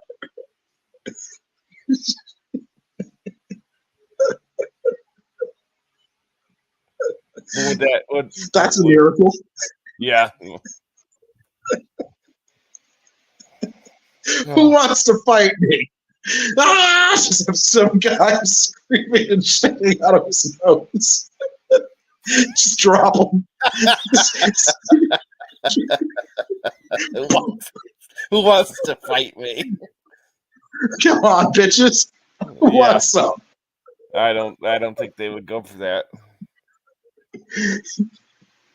Bring me your leader. It's one way to do it. Well, you know, if Christ comes back, he's supposed to be angry, and I'm not Christ, but I'd like to be a good stand-in because I'm very angry. It's like you could. This group of people blew up the shuttle Challenger on purpose. Yeah, that's mindfuckery, huh? They blew up the shuttle Challenger on purpose because in 1982 they wrote a paper about how America is graduating too many engineers. It's becoming too successful, and we have to stall it out. So we have to create a public incident which retards children in a way to discourage them from success. Yeah. I did. That was, I did hear about that one. And you know who turned me onto that? InfoWars. They were the ones that actually exposed that. Well, too bad they didn't. Too bad they couldn't figure out that they're pawns of the devil. Yeah. So, what a convenience. I called into their radio show one time. I was like, I want to tell you about my dinner with a Russian oligarch. Why won't you put me on the radio? Right?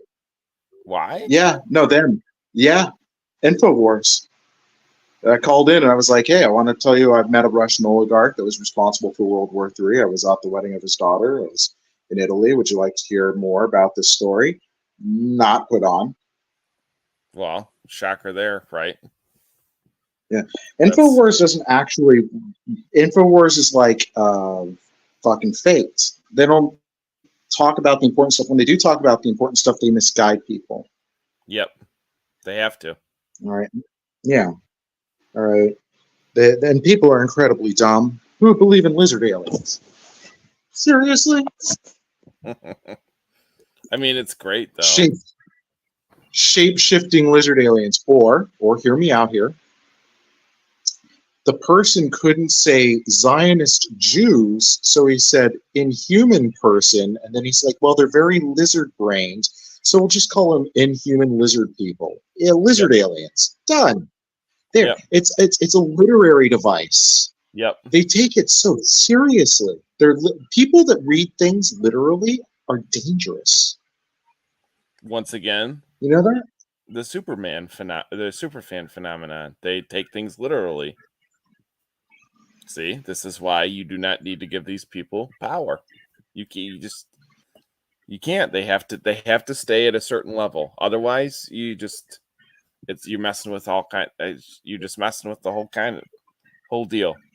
You have to have those people because you have to have the benchmarks of retardation set. You can't mess with that. You can't. You just have to keep it that way. That's it. It's got to stay. Yeah. Okay, so what am I supposed to do with these billions of people that are not going to stop breeding? Am I supposed to allow for plague, war, famine, and pestilence? Let's be honest, by the time 2030 rolls around, my message gets past you and our tiny listening audience that really want that $100. Yeah, about 2030. Yeah. 7 years from now, I would, yeah. When the one comment dings and it's like, okay. Where's my $100? It's like, well, he was here the whole time telling us the plot, and it's like, yeah, I just fucking told you everything that was going to happen. Nobody believed me. I'll say I'm absolutely insane. My family's terrified of me. My mom's team genocide. She's getting a dose of that Israeli and Zionist propaganda. Oh, Thomas, they just received video of them beheading a terrorist. I'm like, Mom, they don't have internet. How did the terrorists send any message? You know, Hamas doesn't have any internet yet. No internet. There's no phone lines. They're going to kill everybody that they can in that city. God knows how many are going to die in the camps. Egypt is having food crises. Egypt can't feed itself. Yep, it's a country that and it's about to run out of water because, Ethiopia is fucking with the Nile. All right, their agricultural lands like ruined, and they're overpopulated. Now, you want to hear a terrible place to put a city? In the middle of your agricultural land. Bad idea. So they can't feed their own people. Yeah. Yeah, and groups like the Muslim Brotherhood, those were created by the Illuminati. And groups like the Muslim Brotherhood were created by, you got me? Who's Mossad created by, though? Like, are they? The Mossad is obviously a Sabbatean creation that went along with the State of Israel. It's an intelligence agency. There's also Onyx. Onyx is connected to the Mossad. Mossad was made up of Russian intelligence officers, German intelligence officers. Yeah, so it's like a super agency. Yeah. And it carried with it connections to all those other agencies. Yep. There are guys, they had infiltration officers in the Iranian military that I know about up until the 80s. One of them like stole like something. It was like some big scam about that. So like they do have operatives that are out there. I don't know how active they are.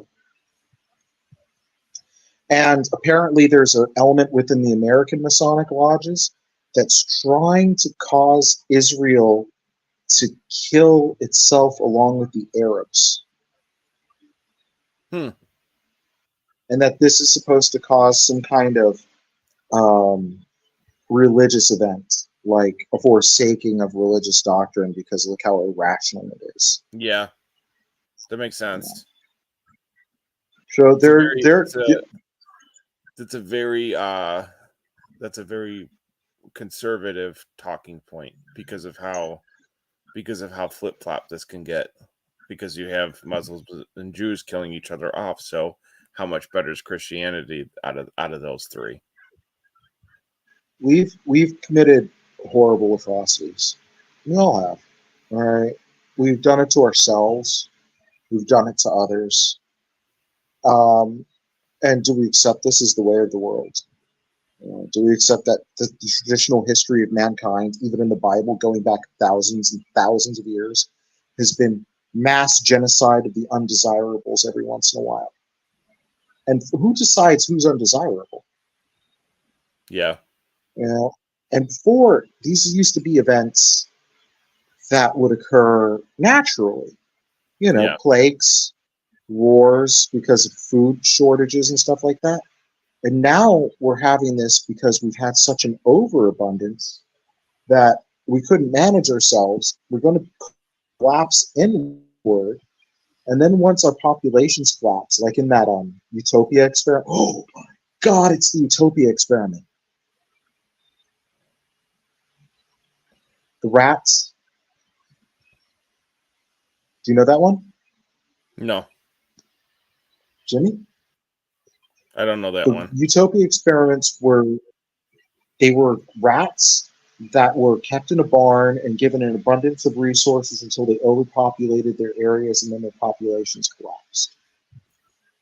And during these periods of population collapse, the rats started demonstrating violence, gang rape, mothers devouring their children and abandoning their babies. And then a bunch that they called them the meek ones, which were weird little gay rats that did their makeup all day long. They just groomed themselves all day long. So this idea after the colony collapses and it becomes a stable number of rats that never grows again.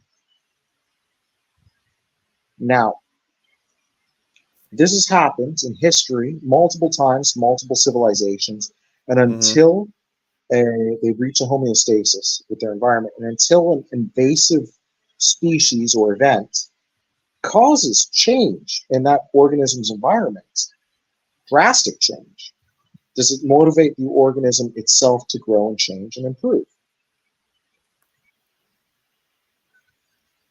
So this group of Satanists realized that war not only allows for them to trim populations and create like an endless cycle, like rats on wheels. Mm-hmm.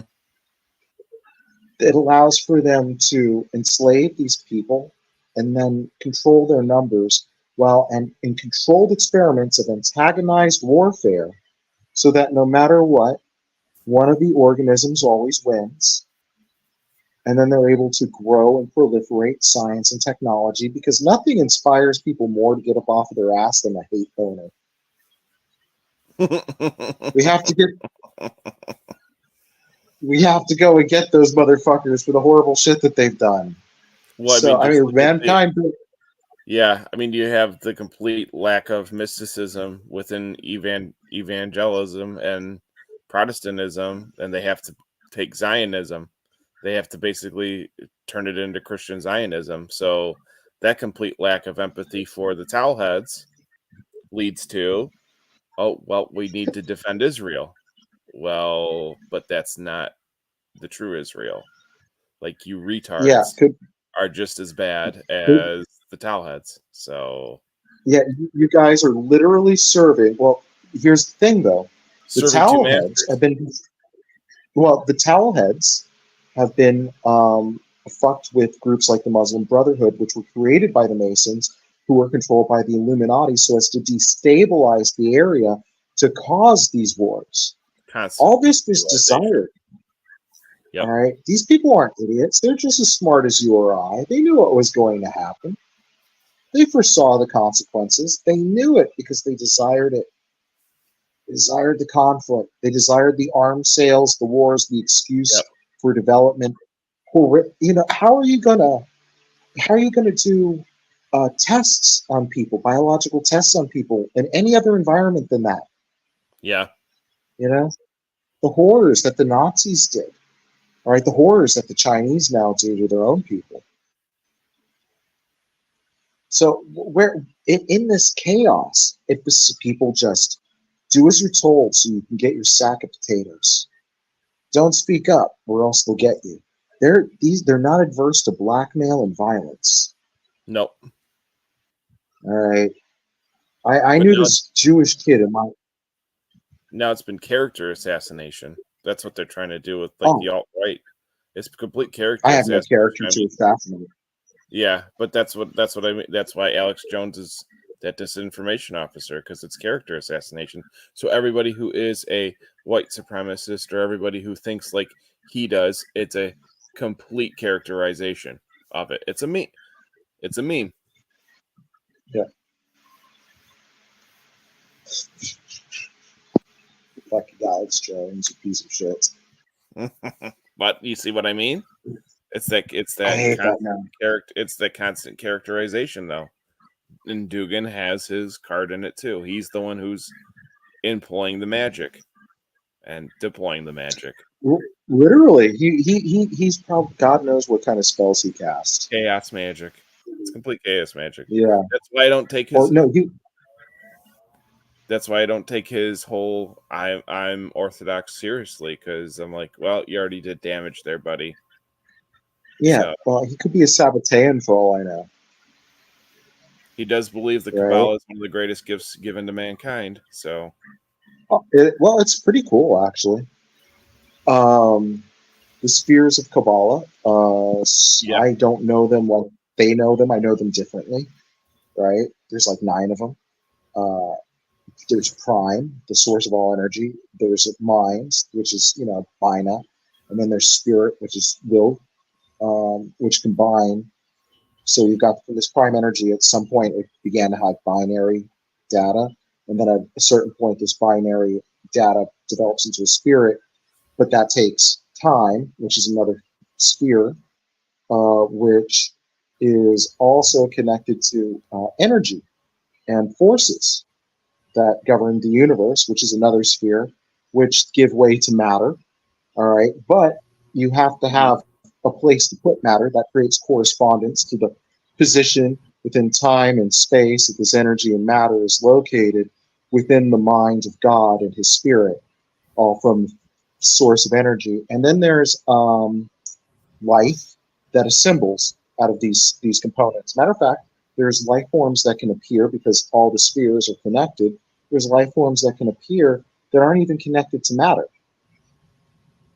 These could be spiritual entities, right?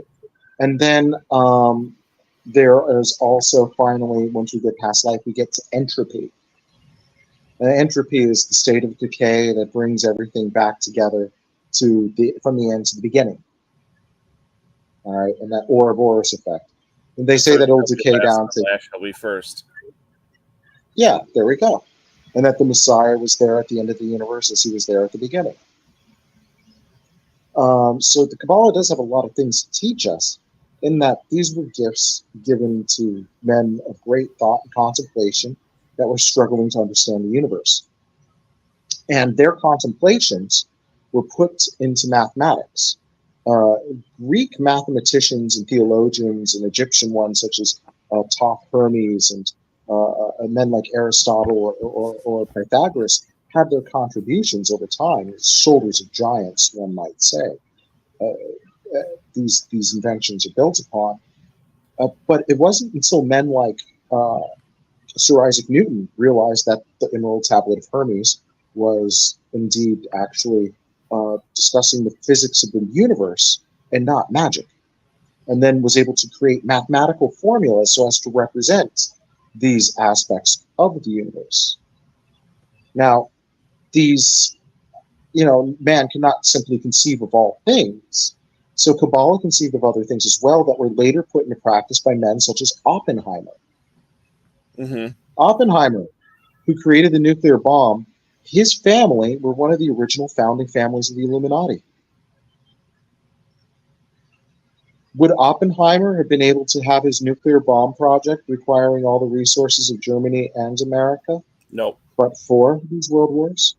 Nope. But there are men out there like Jules Verne that envisioned peaceful uses for atomic energy. Peaceful uses. Yeah, but they have no use for that. Because that doesn't generate money. That doesn't generate cash flow. Because conflict creates cash flow. Oh, man. Maybe people do become too complacent. Yeah, how else are you going to fund the greed? Yeah. Well, God had all of his angels, and all of his angels had their stations. So maybe there is a thing to a caste system.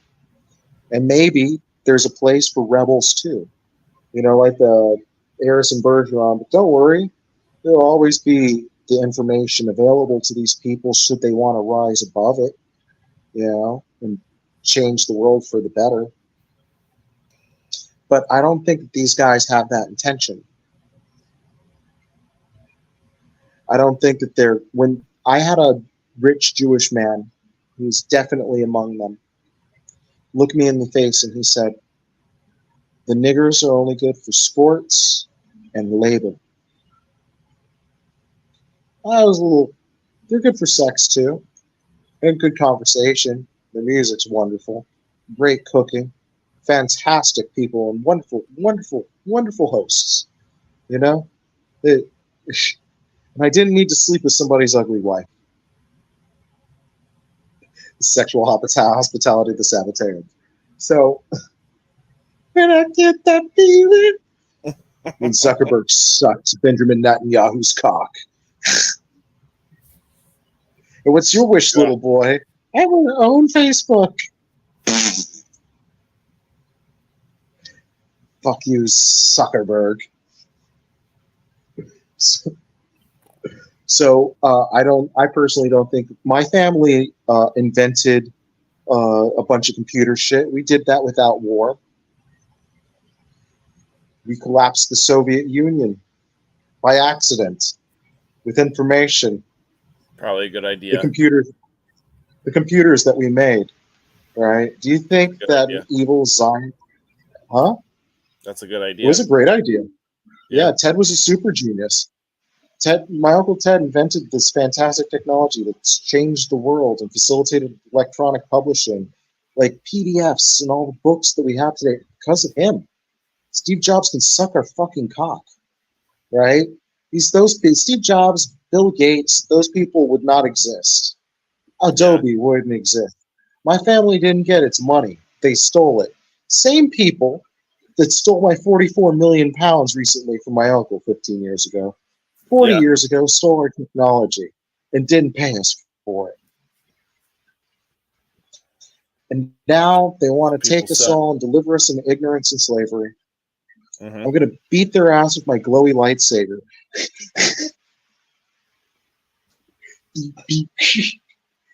We have cruise missiles. I've got force wall. I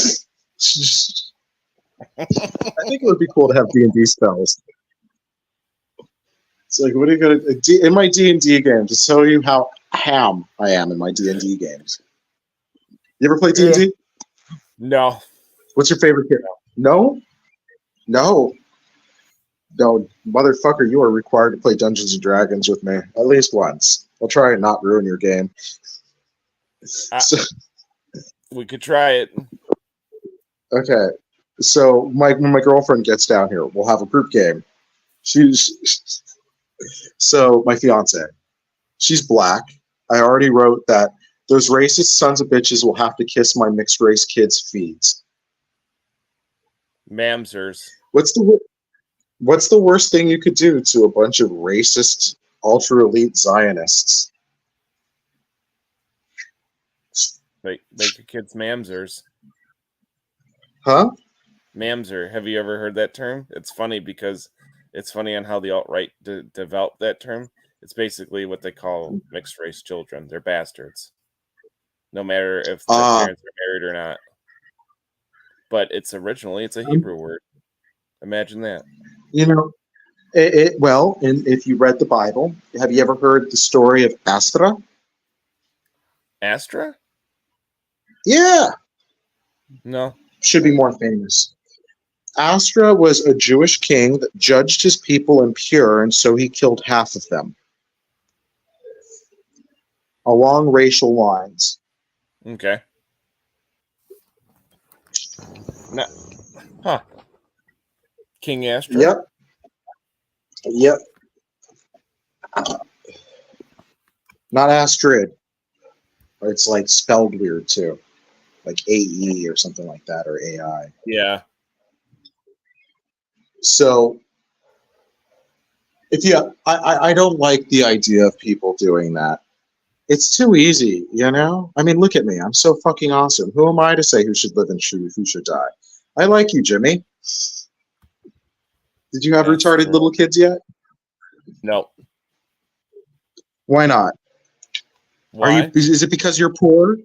Because a bunch of Zionists stole all your family's money and impoverished your nation? Yep. Technically, they did. Yes, they did. Technically, they and now did. They have a bunch of Chinese people with fake money coming in to buy your cities, your real cities, because they made fake cities that fell apart during the 2007 financial crisis and based it on debt. Yep. Does that make any sense to you either? Nope. Nope.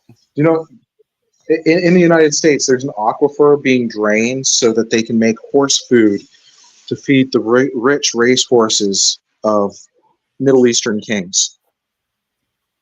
Where's that at? It's right outside of Nevada, like right outside of it was a huge thing in the news.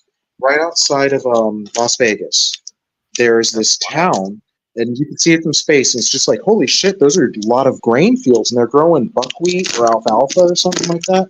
Something super water intensive, and they're doing it out in the desert, and the aquifer is being drained. Now, that Ammon Bundy guy, that how I didn't exactly like because he was grazing on public lands without paying maintenance fees like everybody else does. Oh, yeah. So you keep people from overgrazing on the public lands like he was doing. Jerk. Well, they came after him because they were claiming water rights issues. And I was on, yeah, well, you shouldn't do that. All right. What do you think I feel about foreign European royalty? Or Saudi Arabian royalty stealing the water of my nation and desertifying my country, cause agricultural failure and ecological collapse so they can feed their fucking thoroughbred racehorses. Yeah. How do you think I feel? Yeah. Yeah. Fuck your horses. Well, all right. They really like their horses over there. Fuck their horses. Their horses can start. You'll eat their horses when I'm done with this shit. I mean, he's a $50 million thoroughbred. He's a steak. You could just give that to McDonald's. Do you know the only exemptions for me to eat meat in my personal Gios is the cow has to have a better life than me. And I include people on that. So veal. No, I would never. That's a baby cow. No, man. I used to love that shit. I'm not going to lie. It's fucking delicious. It is delicious. But veal in itself, it is. It's fucking delicious. There's a reason why lions like to eat the cubs. Yep. It's fucking sweet meat. Oh, have you ever had white veal? White veal is fantastic. I gotta tell you. Well, there's reason why. They take a cow, they take a male, they don't have any use for him, he's not going to make any milk. Yeah. Right? So this is my population solution. I'm going to sterilize a bunch of you people. It's like, sorry. You're checking out and seeing if I'm getting my abs back. And it's like, not really. But it's just sit-ups, bro. So, population. So, those assholes are killing this planet. Think about the amount of oil and gas wasted to haul alfalfa and buckwheat to feed fucking horses for rich people on the other side of the planet while destroying the ecology of the USA. You think they give a shit if a bunch of farmers can't fucking feed themselves now? No, but they got the baby pony. Global warming, though. And they're from their private jets. From their private jets. Shame on you. Shame on you know what? I will agree, America was fat for way too long. I used to look at China and everybody riding a bike and saying, I wish we were more like that. I hate traffic. Yeah. All right. I also used to want everybody to be America because my country's awesome. Used to be. Used to be. The country that I was born into, I got to watch die and get turned into a heroin addict prostitute strung out by a bunch of Zionists that want to deliver my people to slavery, who insult my children that I'm going to have with my mixed-race wife and call them bastards, right? Yep. When they don't even understand their own bloodline and genealogy is slaves, you know, and captured people that enslaved. Yeah. Perhaps they were breeding. Maybe they're a breeding program. Okay, hear me out. By God's design? I'll find out. There's this kid named Fred Brennan I mentioned to you before, the gimp that started up the Q cult. Oh, yeah. Yeah. So he's like, his legs and arms are all fucked up and shit, and he's like a little potato person, and he's broken over 100, probably 50 bones by now. right? Can you imagine 150 fucking fractures? No, Oh, but that's like guy. most bones in your body. Like you don't you have like 200 to 300 bones in your body, something like that? Yeah, he's got a disease called osteogenesis imperfecta, and it's broken bones from the beginning. He's Mr. Glass, but he's not tall and black. He's small and white. Yeah, He's a dwarf. He created the incel communities online. He coordinated with Stormfront and the alt-right. And by the way, he used to want to be a wizard, so he probably practiced Enochian magic a little bit too. He fell into occultism, hung out with Nazis, hooked up with billionaires over in the Philippines, Jim and Ron Watkins, and then they financed a psyop to turn America into a fascist dictatorship. And when you go to Jim Watkins' old Telegram, which I saved pictures of, I can't share here, you'll see a Nazi swastika within the Zionist Star of David. You know who got kicked off of Twitter for that? Kanye West. Talking about it? No, he posted the picture. He posted the picture of the Nazi Zionist thing. Yep, of the swastika within the Star of David. And he got kicked off of Twitter for posting a historical item. When? Today? Recently? No. It was a while back when he was talking about, when he was on InfoWars. It's during that time period when he mentally broke down, quote unquote. Well, they bought him. They paid him off. They got him back on the salary. He stopped talking. You noticed? Yep. They gave him a sex slave that would do whatever he wanted. You know what? My sex slave does whatever I want and wants to be my slave because she worships me as a god. I love her. She has faith in me. The other ones didn't have faith in me. Tom, you're insane. You think Donald Trump wants to overthrow the United States and COVID's going to destroy the world? No faith. Even with the whole world falling apart, I send her all this information before Israel invades. I'm like, listen, there's this cult and there's this magic shit, and I'd like you to learn it. Nope, no interest in it. Next. Yeah, faith is a very important thing. If you don't have people with faith in you, they're not going to do what you say unless you pay them.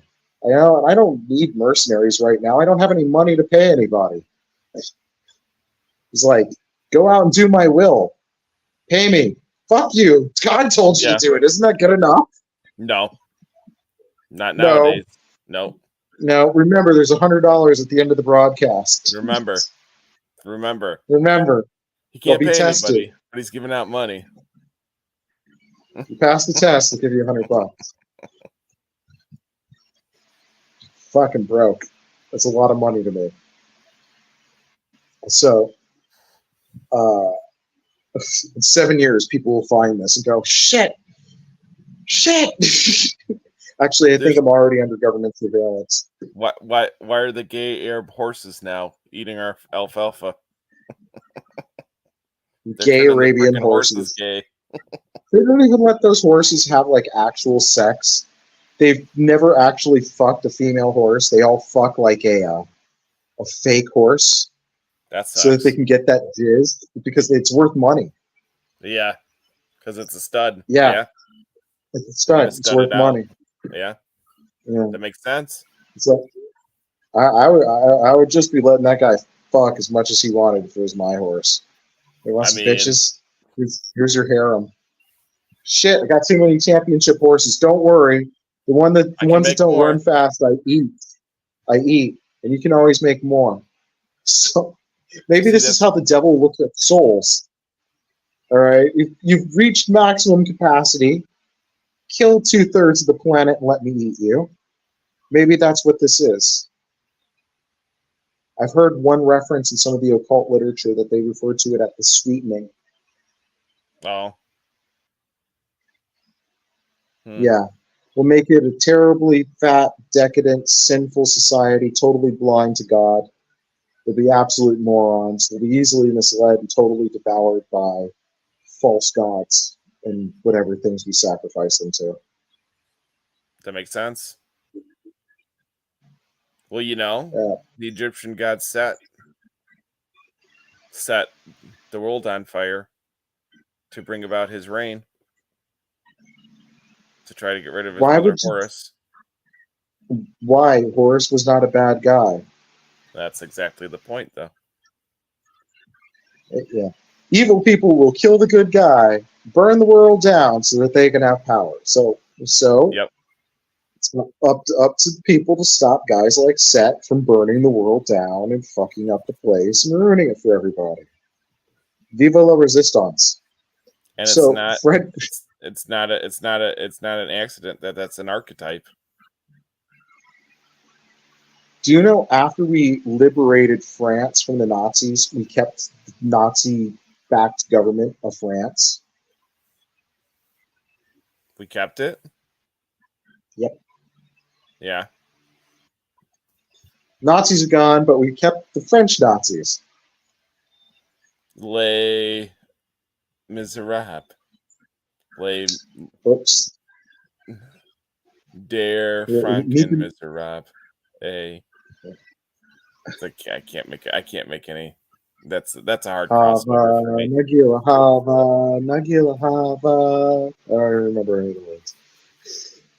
Hey, you definitely have to remember that if you're gonna get in. You got to remember that.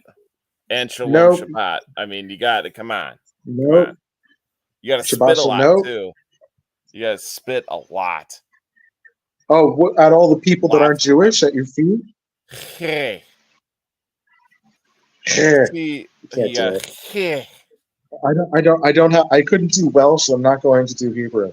You're all just going to have to learn my language. Besides, according to Liber Logoth, the Hebrew that they speak is not the true first language. The true first language that God had taught Adam and Eve was forgotten after God cast them out of the garden. And what Adam did is Adam had to relearn. So, Adam, if you want to get in Kabbalah teachings and what's happened to society, Adam and Eve were the first true humans. And they were cast out of the garden into the land of Nod, where there were other proto-humans. One of these proto-humans had bred with previously Lilith. So there was a race that was akin to them that lived within the land of Nod that were descended from Lilith's get with these Inhumans. So there's the true Inhumans and Lilith's Inhumans, okay? Like half-humans. So Adam and Eve get out there and they have their kids. But in Kabbalic teachings, which are not mentioned in your version of the Bible, Eve's first son, Cain, is not Adam's son.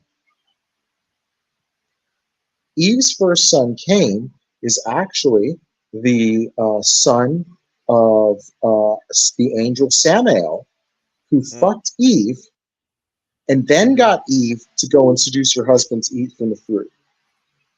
So Adam got cucked by his wife and was like, well, I'm with you now, and then left the garden, had more kids with her. And then Cain, Samael's kid, kills Abel. And then when God goes, hey, what the fuck did you just do? Cain's like, nothing. Even though God knows, Cain should have known better, right? He gets marked as a killer and then banished. Yeah. So their other son, Seth, inherits all this shit, but he has a bunch of kids. With whom? His sisters, okay, who are not mentioned. So they have a bunch of inbred kids. So if you have two perfect humans, guaranteed their grandkids are not perfect anymore. All right? So this leads to the next thing. Cain's out there having kids with Lilith. Cain has kids with Lilith. Cain has kids with people in the land of Nod. Cain spreads his mom, Eve's, genetic information and his dad's genetic information all around the world, right? Eventually, there's another fall in heaven. All right. The next fall in heaven creates the demons and another group called the Watchers. The Nephilim. So, They have kids that create the Nephilim. So these entities are cast out. The demons are work with, I forget, I think it was Asmodeus, but I can't recall. Okay, there's a bunch of them. So they get cast out and they bounce down to earth, and their bodies hit the ground and their souls are cast out of their bodies. So you have these space ghosts that wander around. So now heaven's lost a third and then another third. By the way, if you're keeping count, that comes out to 55 and some fractions. And then it lost a group called the Watchers, who were a group that didn't want to punish humanity, didn't hate humanity, didn't want to guide humanity, they just wanted to watch. They came down, and then they had kids with these imperfect humans, the inbred descendants of Adam and Eve, who have also bred in with the other ones. Now, there may have been a purge. Now, I cannot say that this is historically accurate or true. These are Kabbalistic teachings. I look at it like this.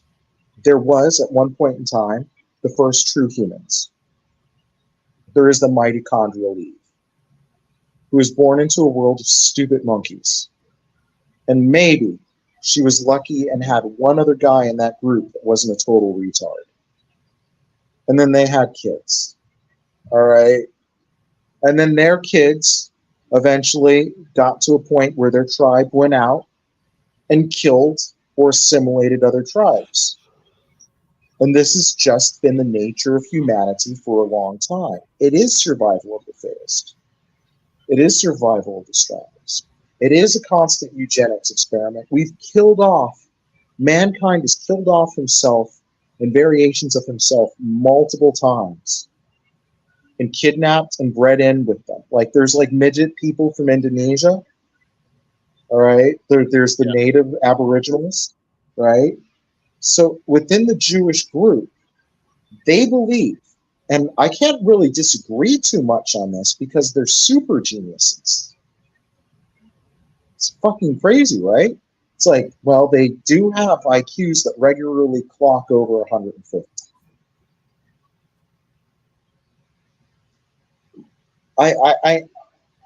That's impressive. As a baseline, that's really impressive. The smartest people I know, all right, are in my area, and they were always Jewish. So this group of people that believe that they're the true human beings goes around and they like cucking people. And they have a habit of getting other people's women pregnant. Right? And it's fine. Some people can't have kids. Right? Their husband's sterile for whatever reason. Yeah. And then some suave stranger comes into town and knocks the girl up. I know I got no game. So some suave stranger comes into town. I know this one girl. All three of her siblings were not her father's kids. They're all from the same Jewish guy. This is regular. This is a regular thing. In nature, you'll find birds that mate for life, that often that the child that the male is rearing isn't even his baby. Animal kingdoms kill each other off all the time. We can see it in African dogs. And we know that mankind is nothing much more than a very well-evolved animal that's following pre-programmed instinctual behavioral patterns. Right now, we have a society that's incredibly sinful, overeating, overindulging, overbreeding, and it's going to kill itself, and it's going to take the planet with it. And there's a group of Kabbalistic Satanists that believe they're looking for the divine sparks, which are all, I guess, like the superhumans, the true Jews, whatever that might be. And that either in their own way, that the sons of light and the sons of darkness come and they fight There's ultimately one guy that wins, right? And then he decides how things go from there. And one group practices straight up hardcore eugenics. I'm not too down with that. Especially since it was the work of a gimpy little potato person and the miracles that he conducted, even though they were dark miracles that got me here. I can't just say kill everybody, right? So how do we save humanity? How do we stop them from having us kill ourselves off? Frankly, I don't think I'm going to do it. I think you're lost. You're all fucked. I'm fine. If I'm assuming I survive the coming famines, the economic apocalypse. Oh, the perfect storm economic shit show. They're going by November next year. The U.S. economy is going to be so thoroughly fucked. It's going to be unimaginable. They are the Congress, which is comically inept. Remember, find stupid people and give them power. Yep, always. All right, the Congress, which is comically inept, is not going to be able to pass its budget during an election year. Yeah. All right. Which is going to cause Biden's going to die. The guy, I can't see him living. How is he alive now? The guy is 80-something years old, for God's sakes. And he's a vegetable. His brain farts. You can see it happen. I hope they have some Star Trek tech to keep him just animatronic. Yeah. It's not actually Joe Biden. It's a robot made by Boston Dynamics. It's amazingly lifelike. We got the guys from the Real Doll Factory to come out here to do the skin.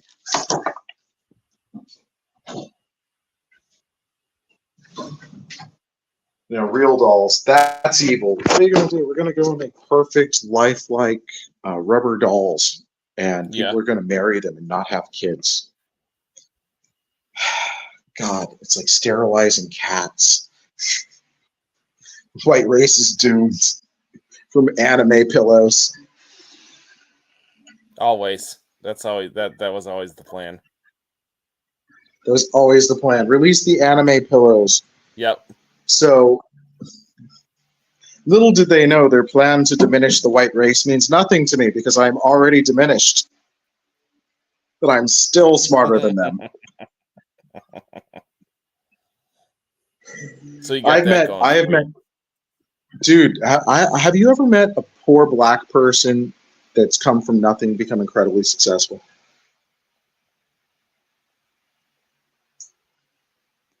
No. Is that a no, Jimmy? No, I mean that happens in sports. Do you have black friends, Jimmy? Yeah. Do you know anybody that's okay? Yeah. All right. So where was I? Black friends, Jimmy. Right before that, evil plans, race plans, evil plans. Bunch of racists. My family was like all mixed race from down here in the Cayman Islands. So my dad, who was a huge racist, and my mom, who was a huge racist, had no idea that my mom's father was like an octoroon. Yeah. What is that?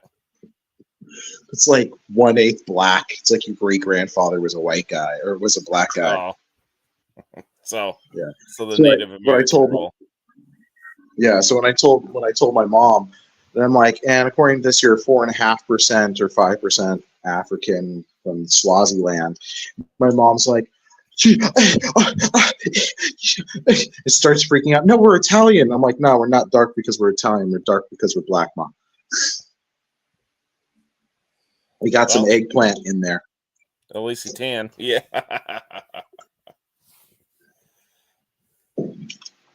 So my mom started freaking out about that. I found it funny. I personally think that hybrids make the best persons.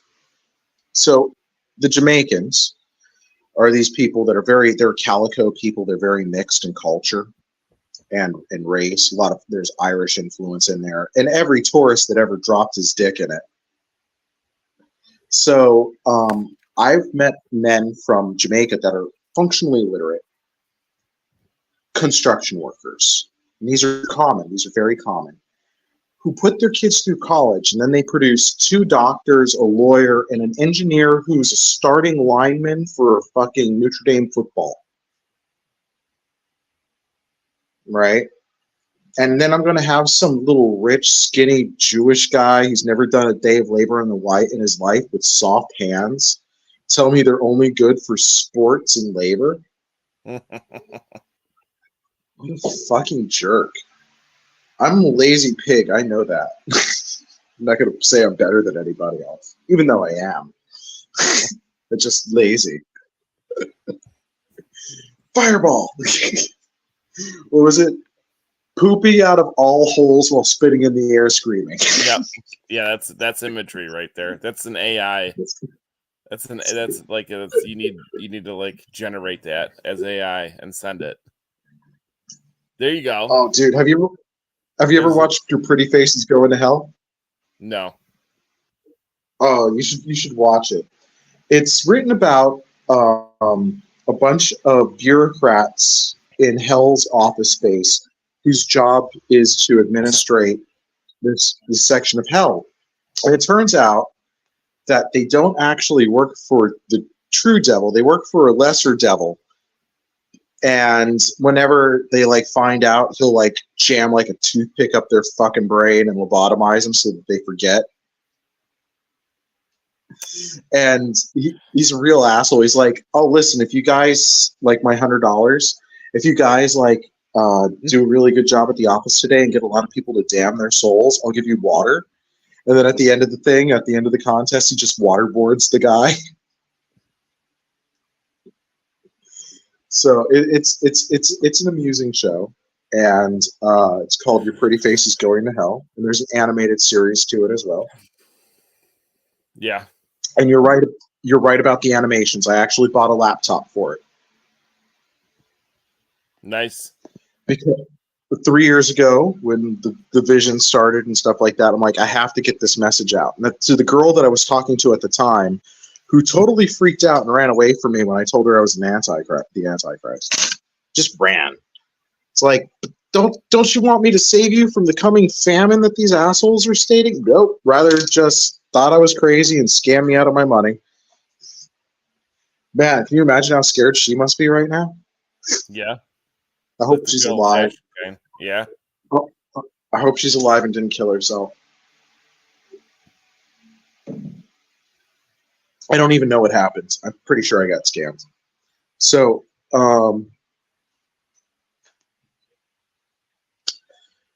where was I? I told her about all the doomsday shit. She freaks out. When we started talking out, she's the one that got me into John D, by the way, by accident. I told her that I wanted to make cartoons because it's the easiest thing to do it with, is to communicate to people as cartoons, because they're trained from children to look at them. Toss.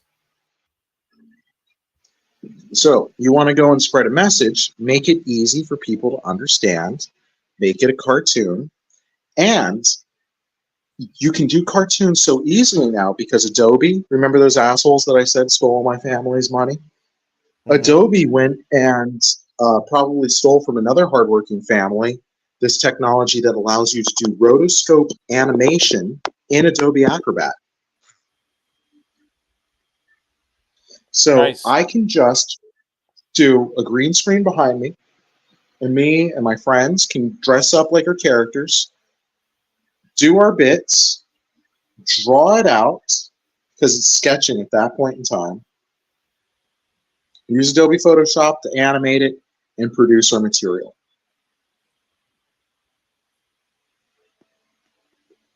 Can you imagine the graphic orgies Sabati Zavai is going to throw in my adult cartoons? That's going to be in there. How do you get people to watch it? And then, this is even more fucked up. Because, like, there's layers to what I want to do. layers. You ever see the movie Into the Mouth of Madness? Nope. Oh, man. It's a horror novel written by Stephen King, who 100% knows all about this shit. And Into the Mouth of Madness is a revisement of some H.P. Lovecraft stuff. In that, there are a bunch of gods from another dimension that are like demons or something like that are trying to burst into our reality. So they've captured a writer and they've offered him all this insane power in exchange that he help release them from their hell so they can devour humanity. So his books drive the readers insane. And the readers start going out with axes, and they walk up and they go, "Do you read Sutter Kane?" Which is like Stephen King's pen name in that one, right?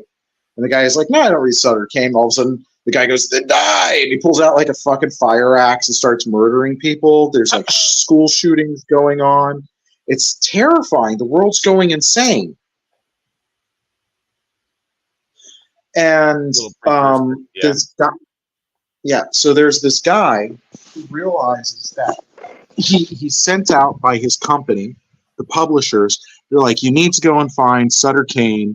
He's hiding over at this like scary town over in Massachusetts where he lives so that he can write his books. And I need you to go there and get from him copies of the books."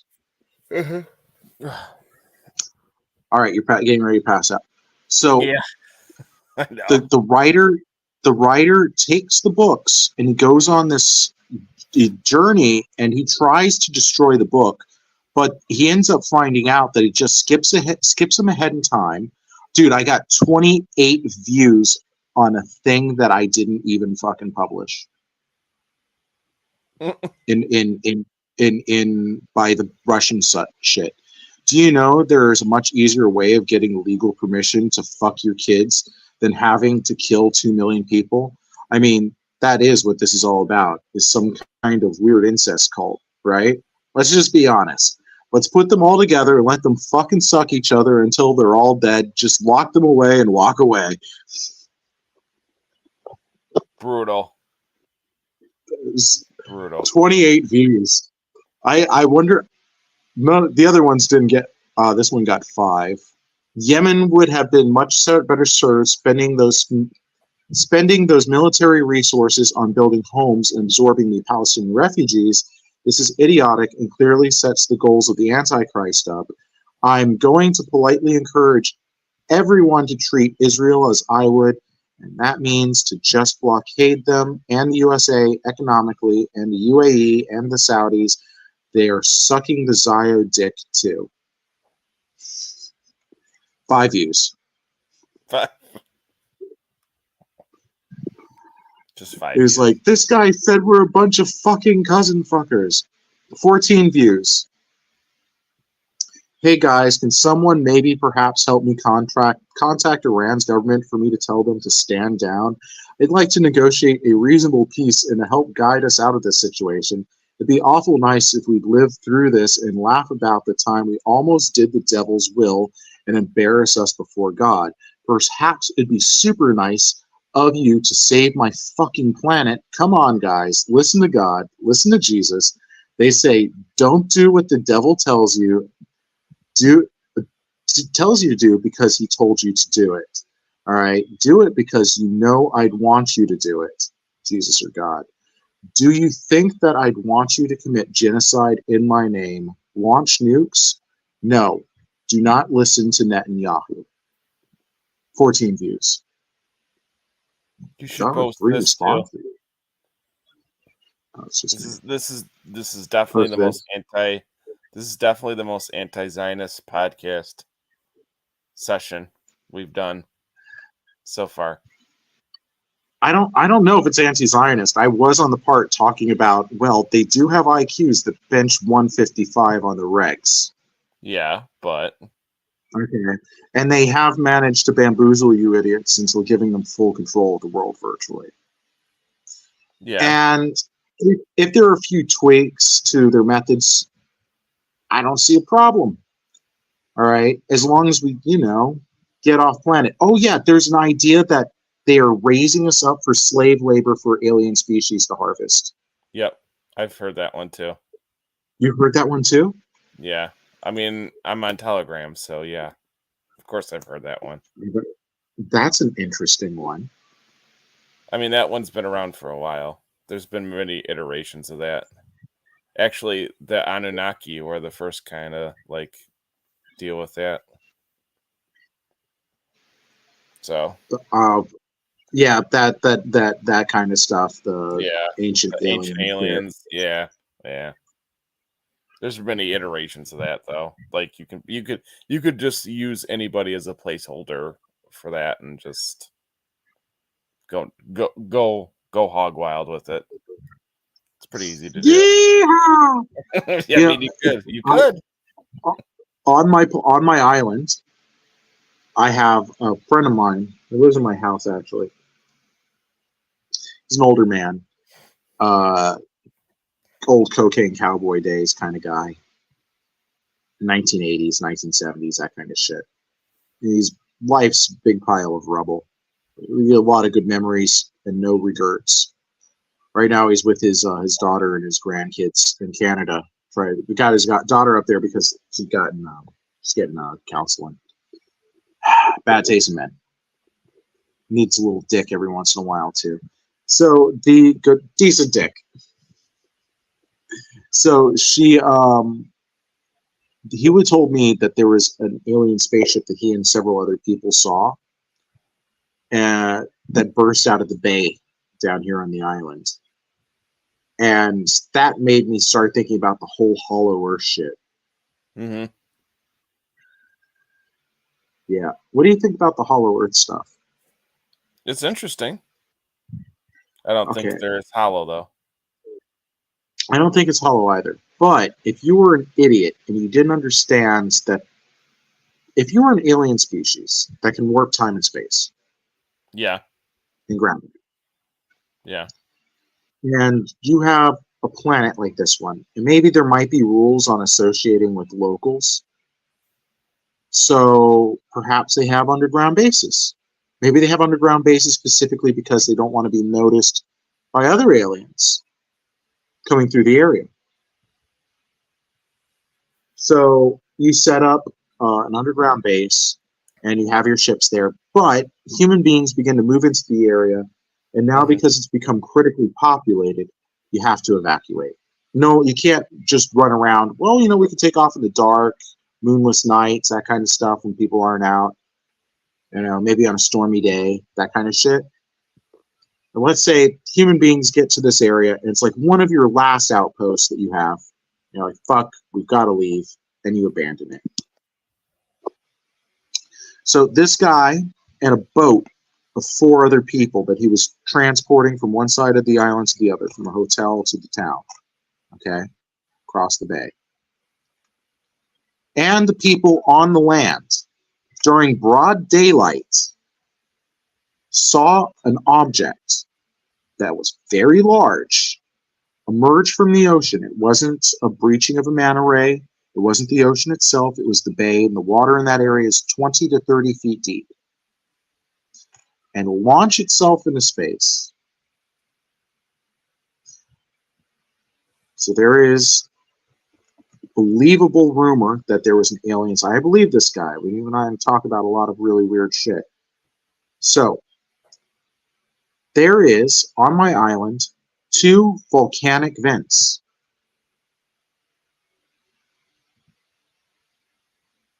There's 2 vents. There's a hot water one that no one's supposed to know about. They say it would destroy my island. I'm like, no, it wouldn't, because it's not a volcano. We are 6,000 feet up from the ocean. There's no way that there's a hot thermal vent, and there's been no magma activity here. There is geo activity in the area, but not on this island. Okay. The dolomite heat treating occurred at a volcanic event that occurred when a meteorite struck in the zone and killed the dinosaurs. That's what made my islands. I think that it's the wastewater vents for a nuclear reactor for the alien base. That would be crazy, wouldn't it? That's the only way to make my story even crazier. Yeah. Where is it? They're aliens. Where? There's fucking the Hollow Earth base that they abandoned, and it's got a nuclear reactor running in it. How can you tell? There's 2 hot water vents that shouldn't be there.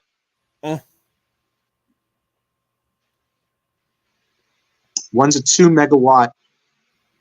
The people here don't know what they're looking at. They called it bubbling water. It's a 2 megawatt power output, according to one of the guys that I spoke to that was a diver and works in geothermal energy. You should Google Earth it. I'm not going to Google Earth it.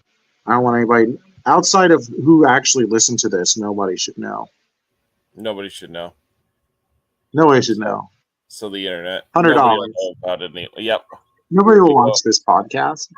Nobody does anyway. So I'm the least popular guy on YouTube. So you're right there with me. All right, we're here at we started from the bottom. Now we're here. Yeah, right. We started at the bottom of the Klapa. We got to go and dig ourselves up through the shadow and the dark, up to the light, out of the darkness and into the light. Very Order up, cow. Order up, cow. Well, we got a world. So what do you do for outside? Can we cut the conversation here and just go to friendly now? Or we can. Yeah, let's stop the recording. Good night. Yeah, I'm not. They've heard enough. It ends with volcano. Boom.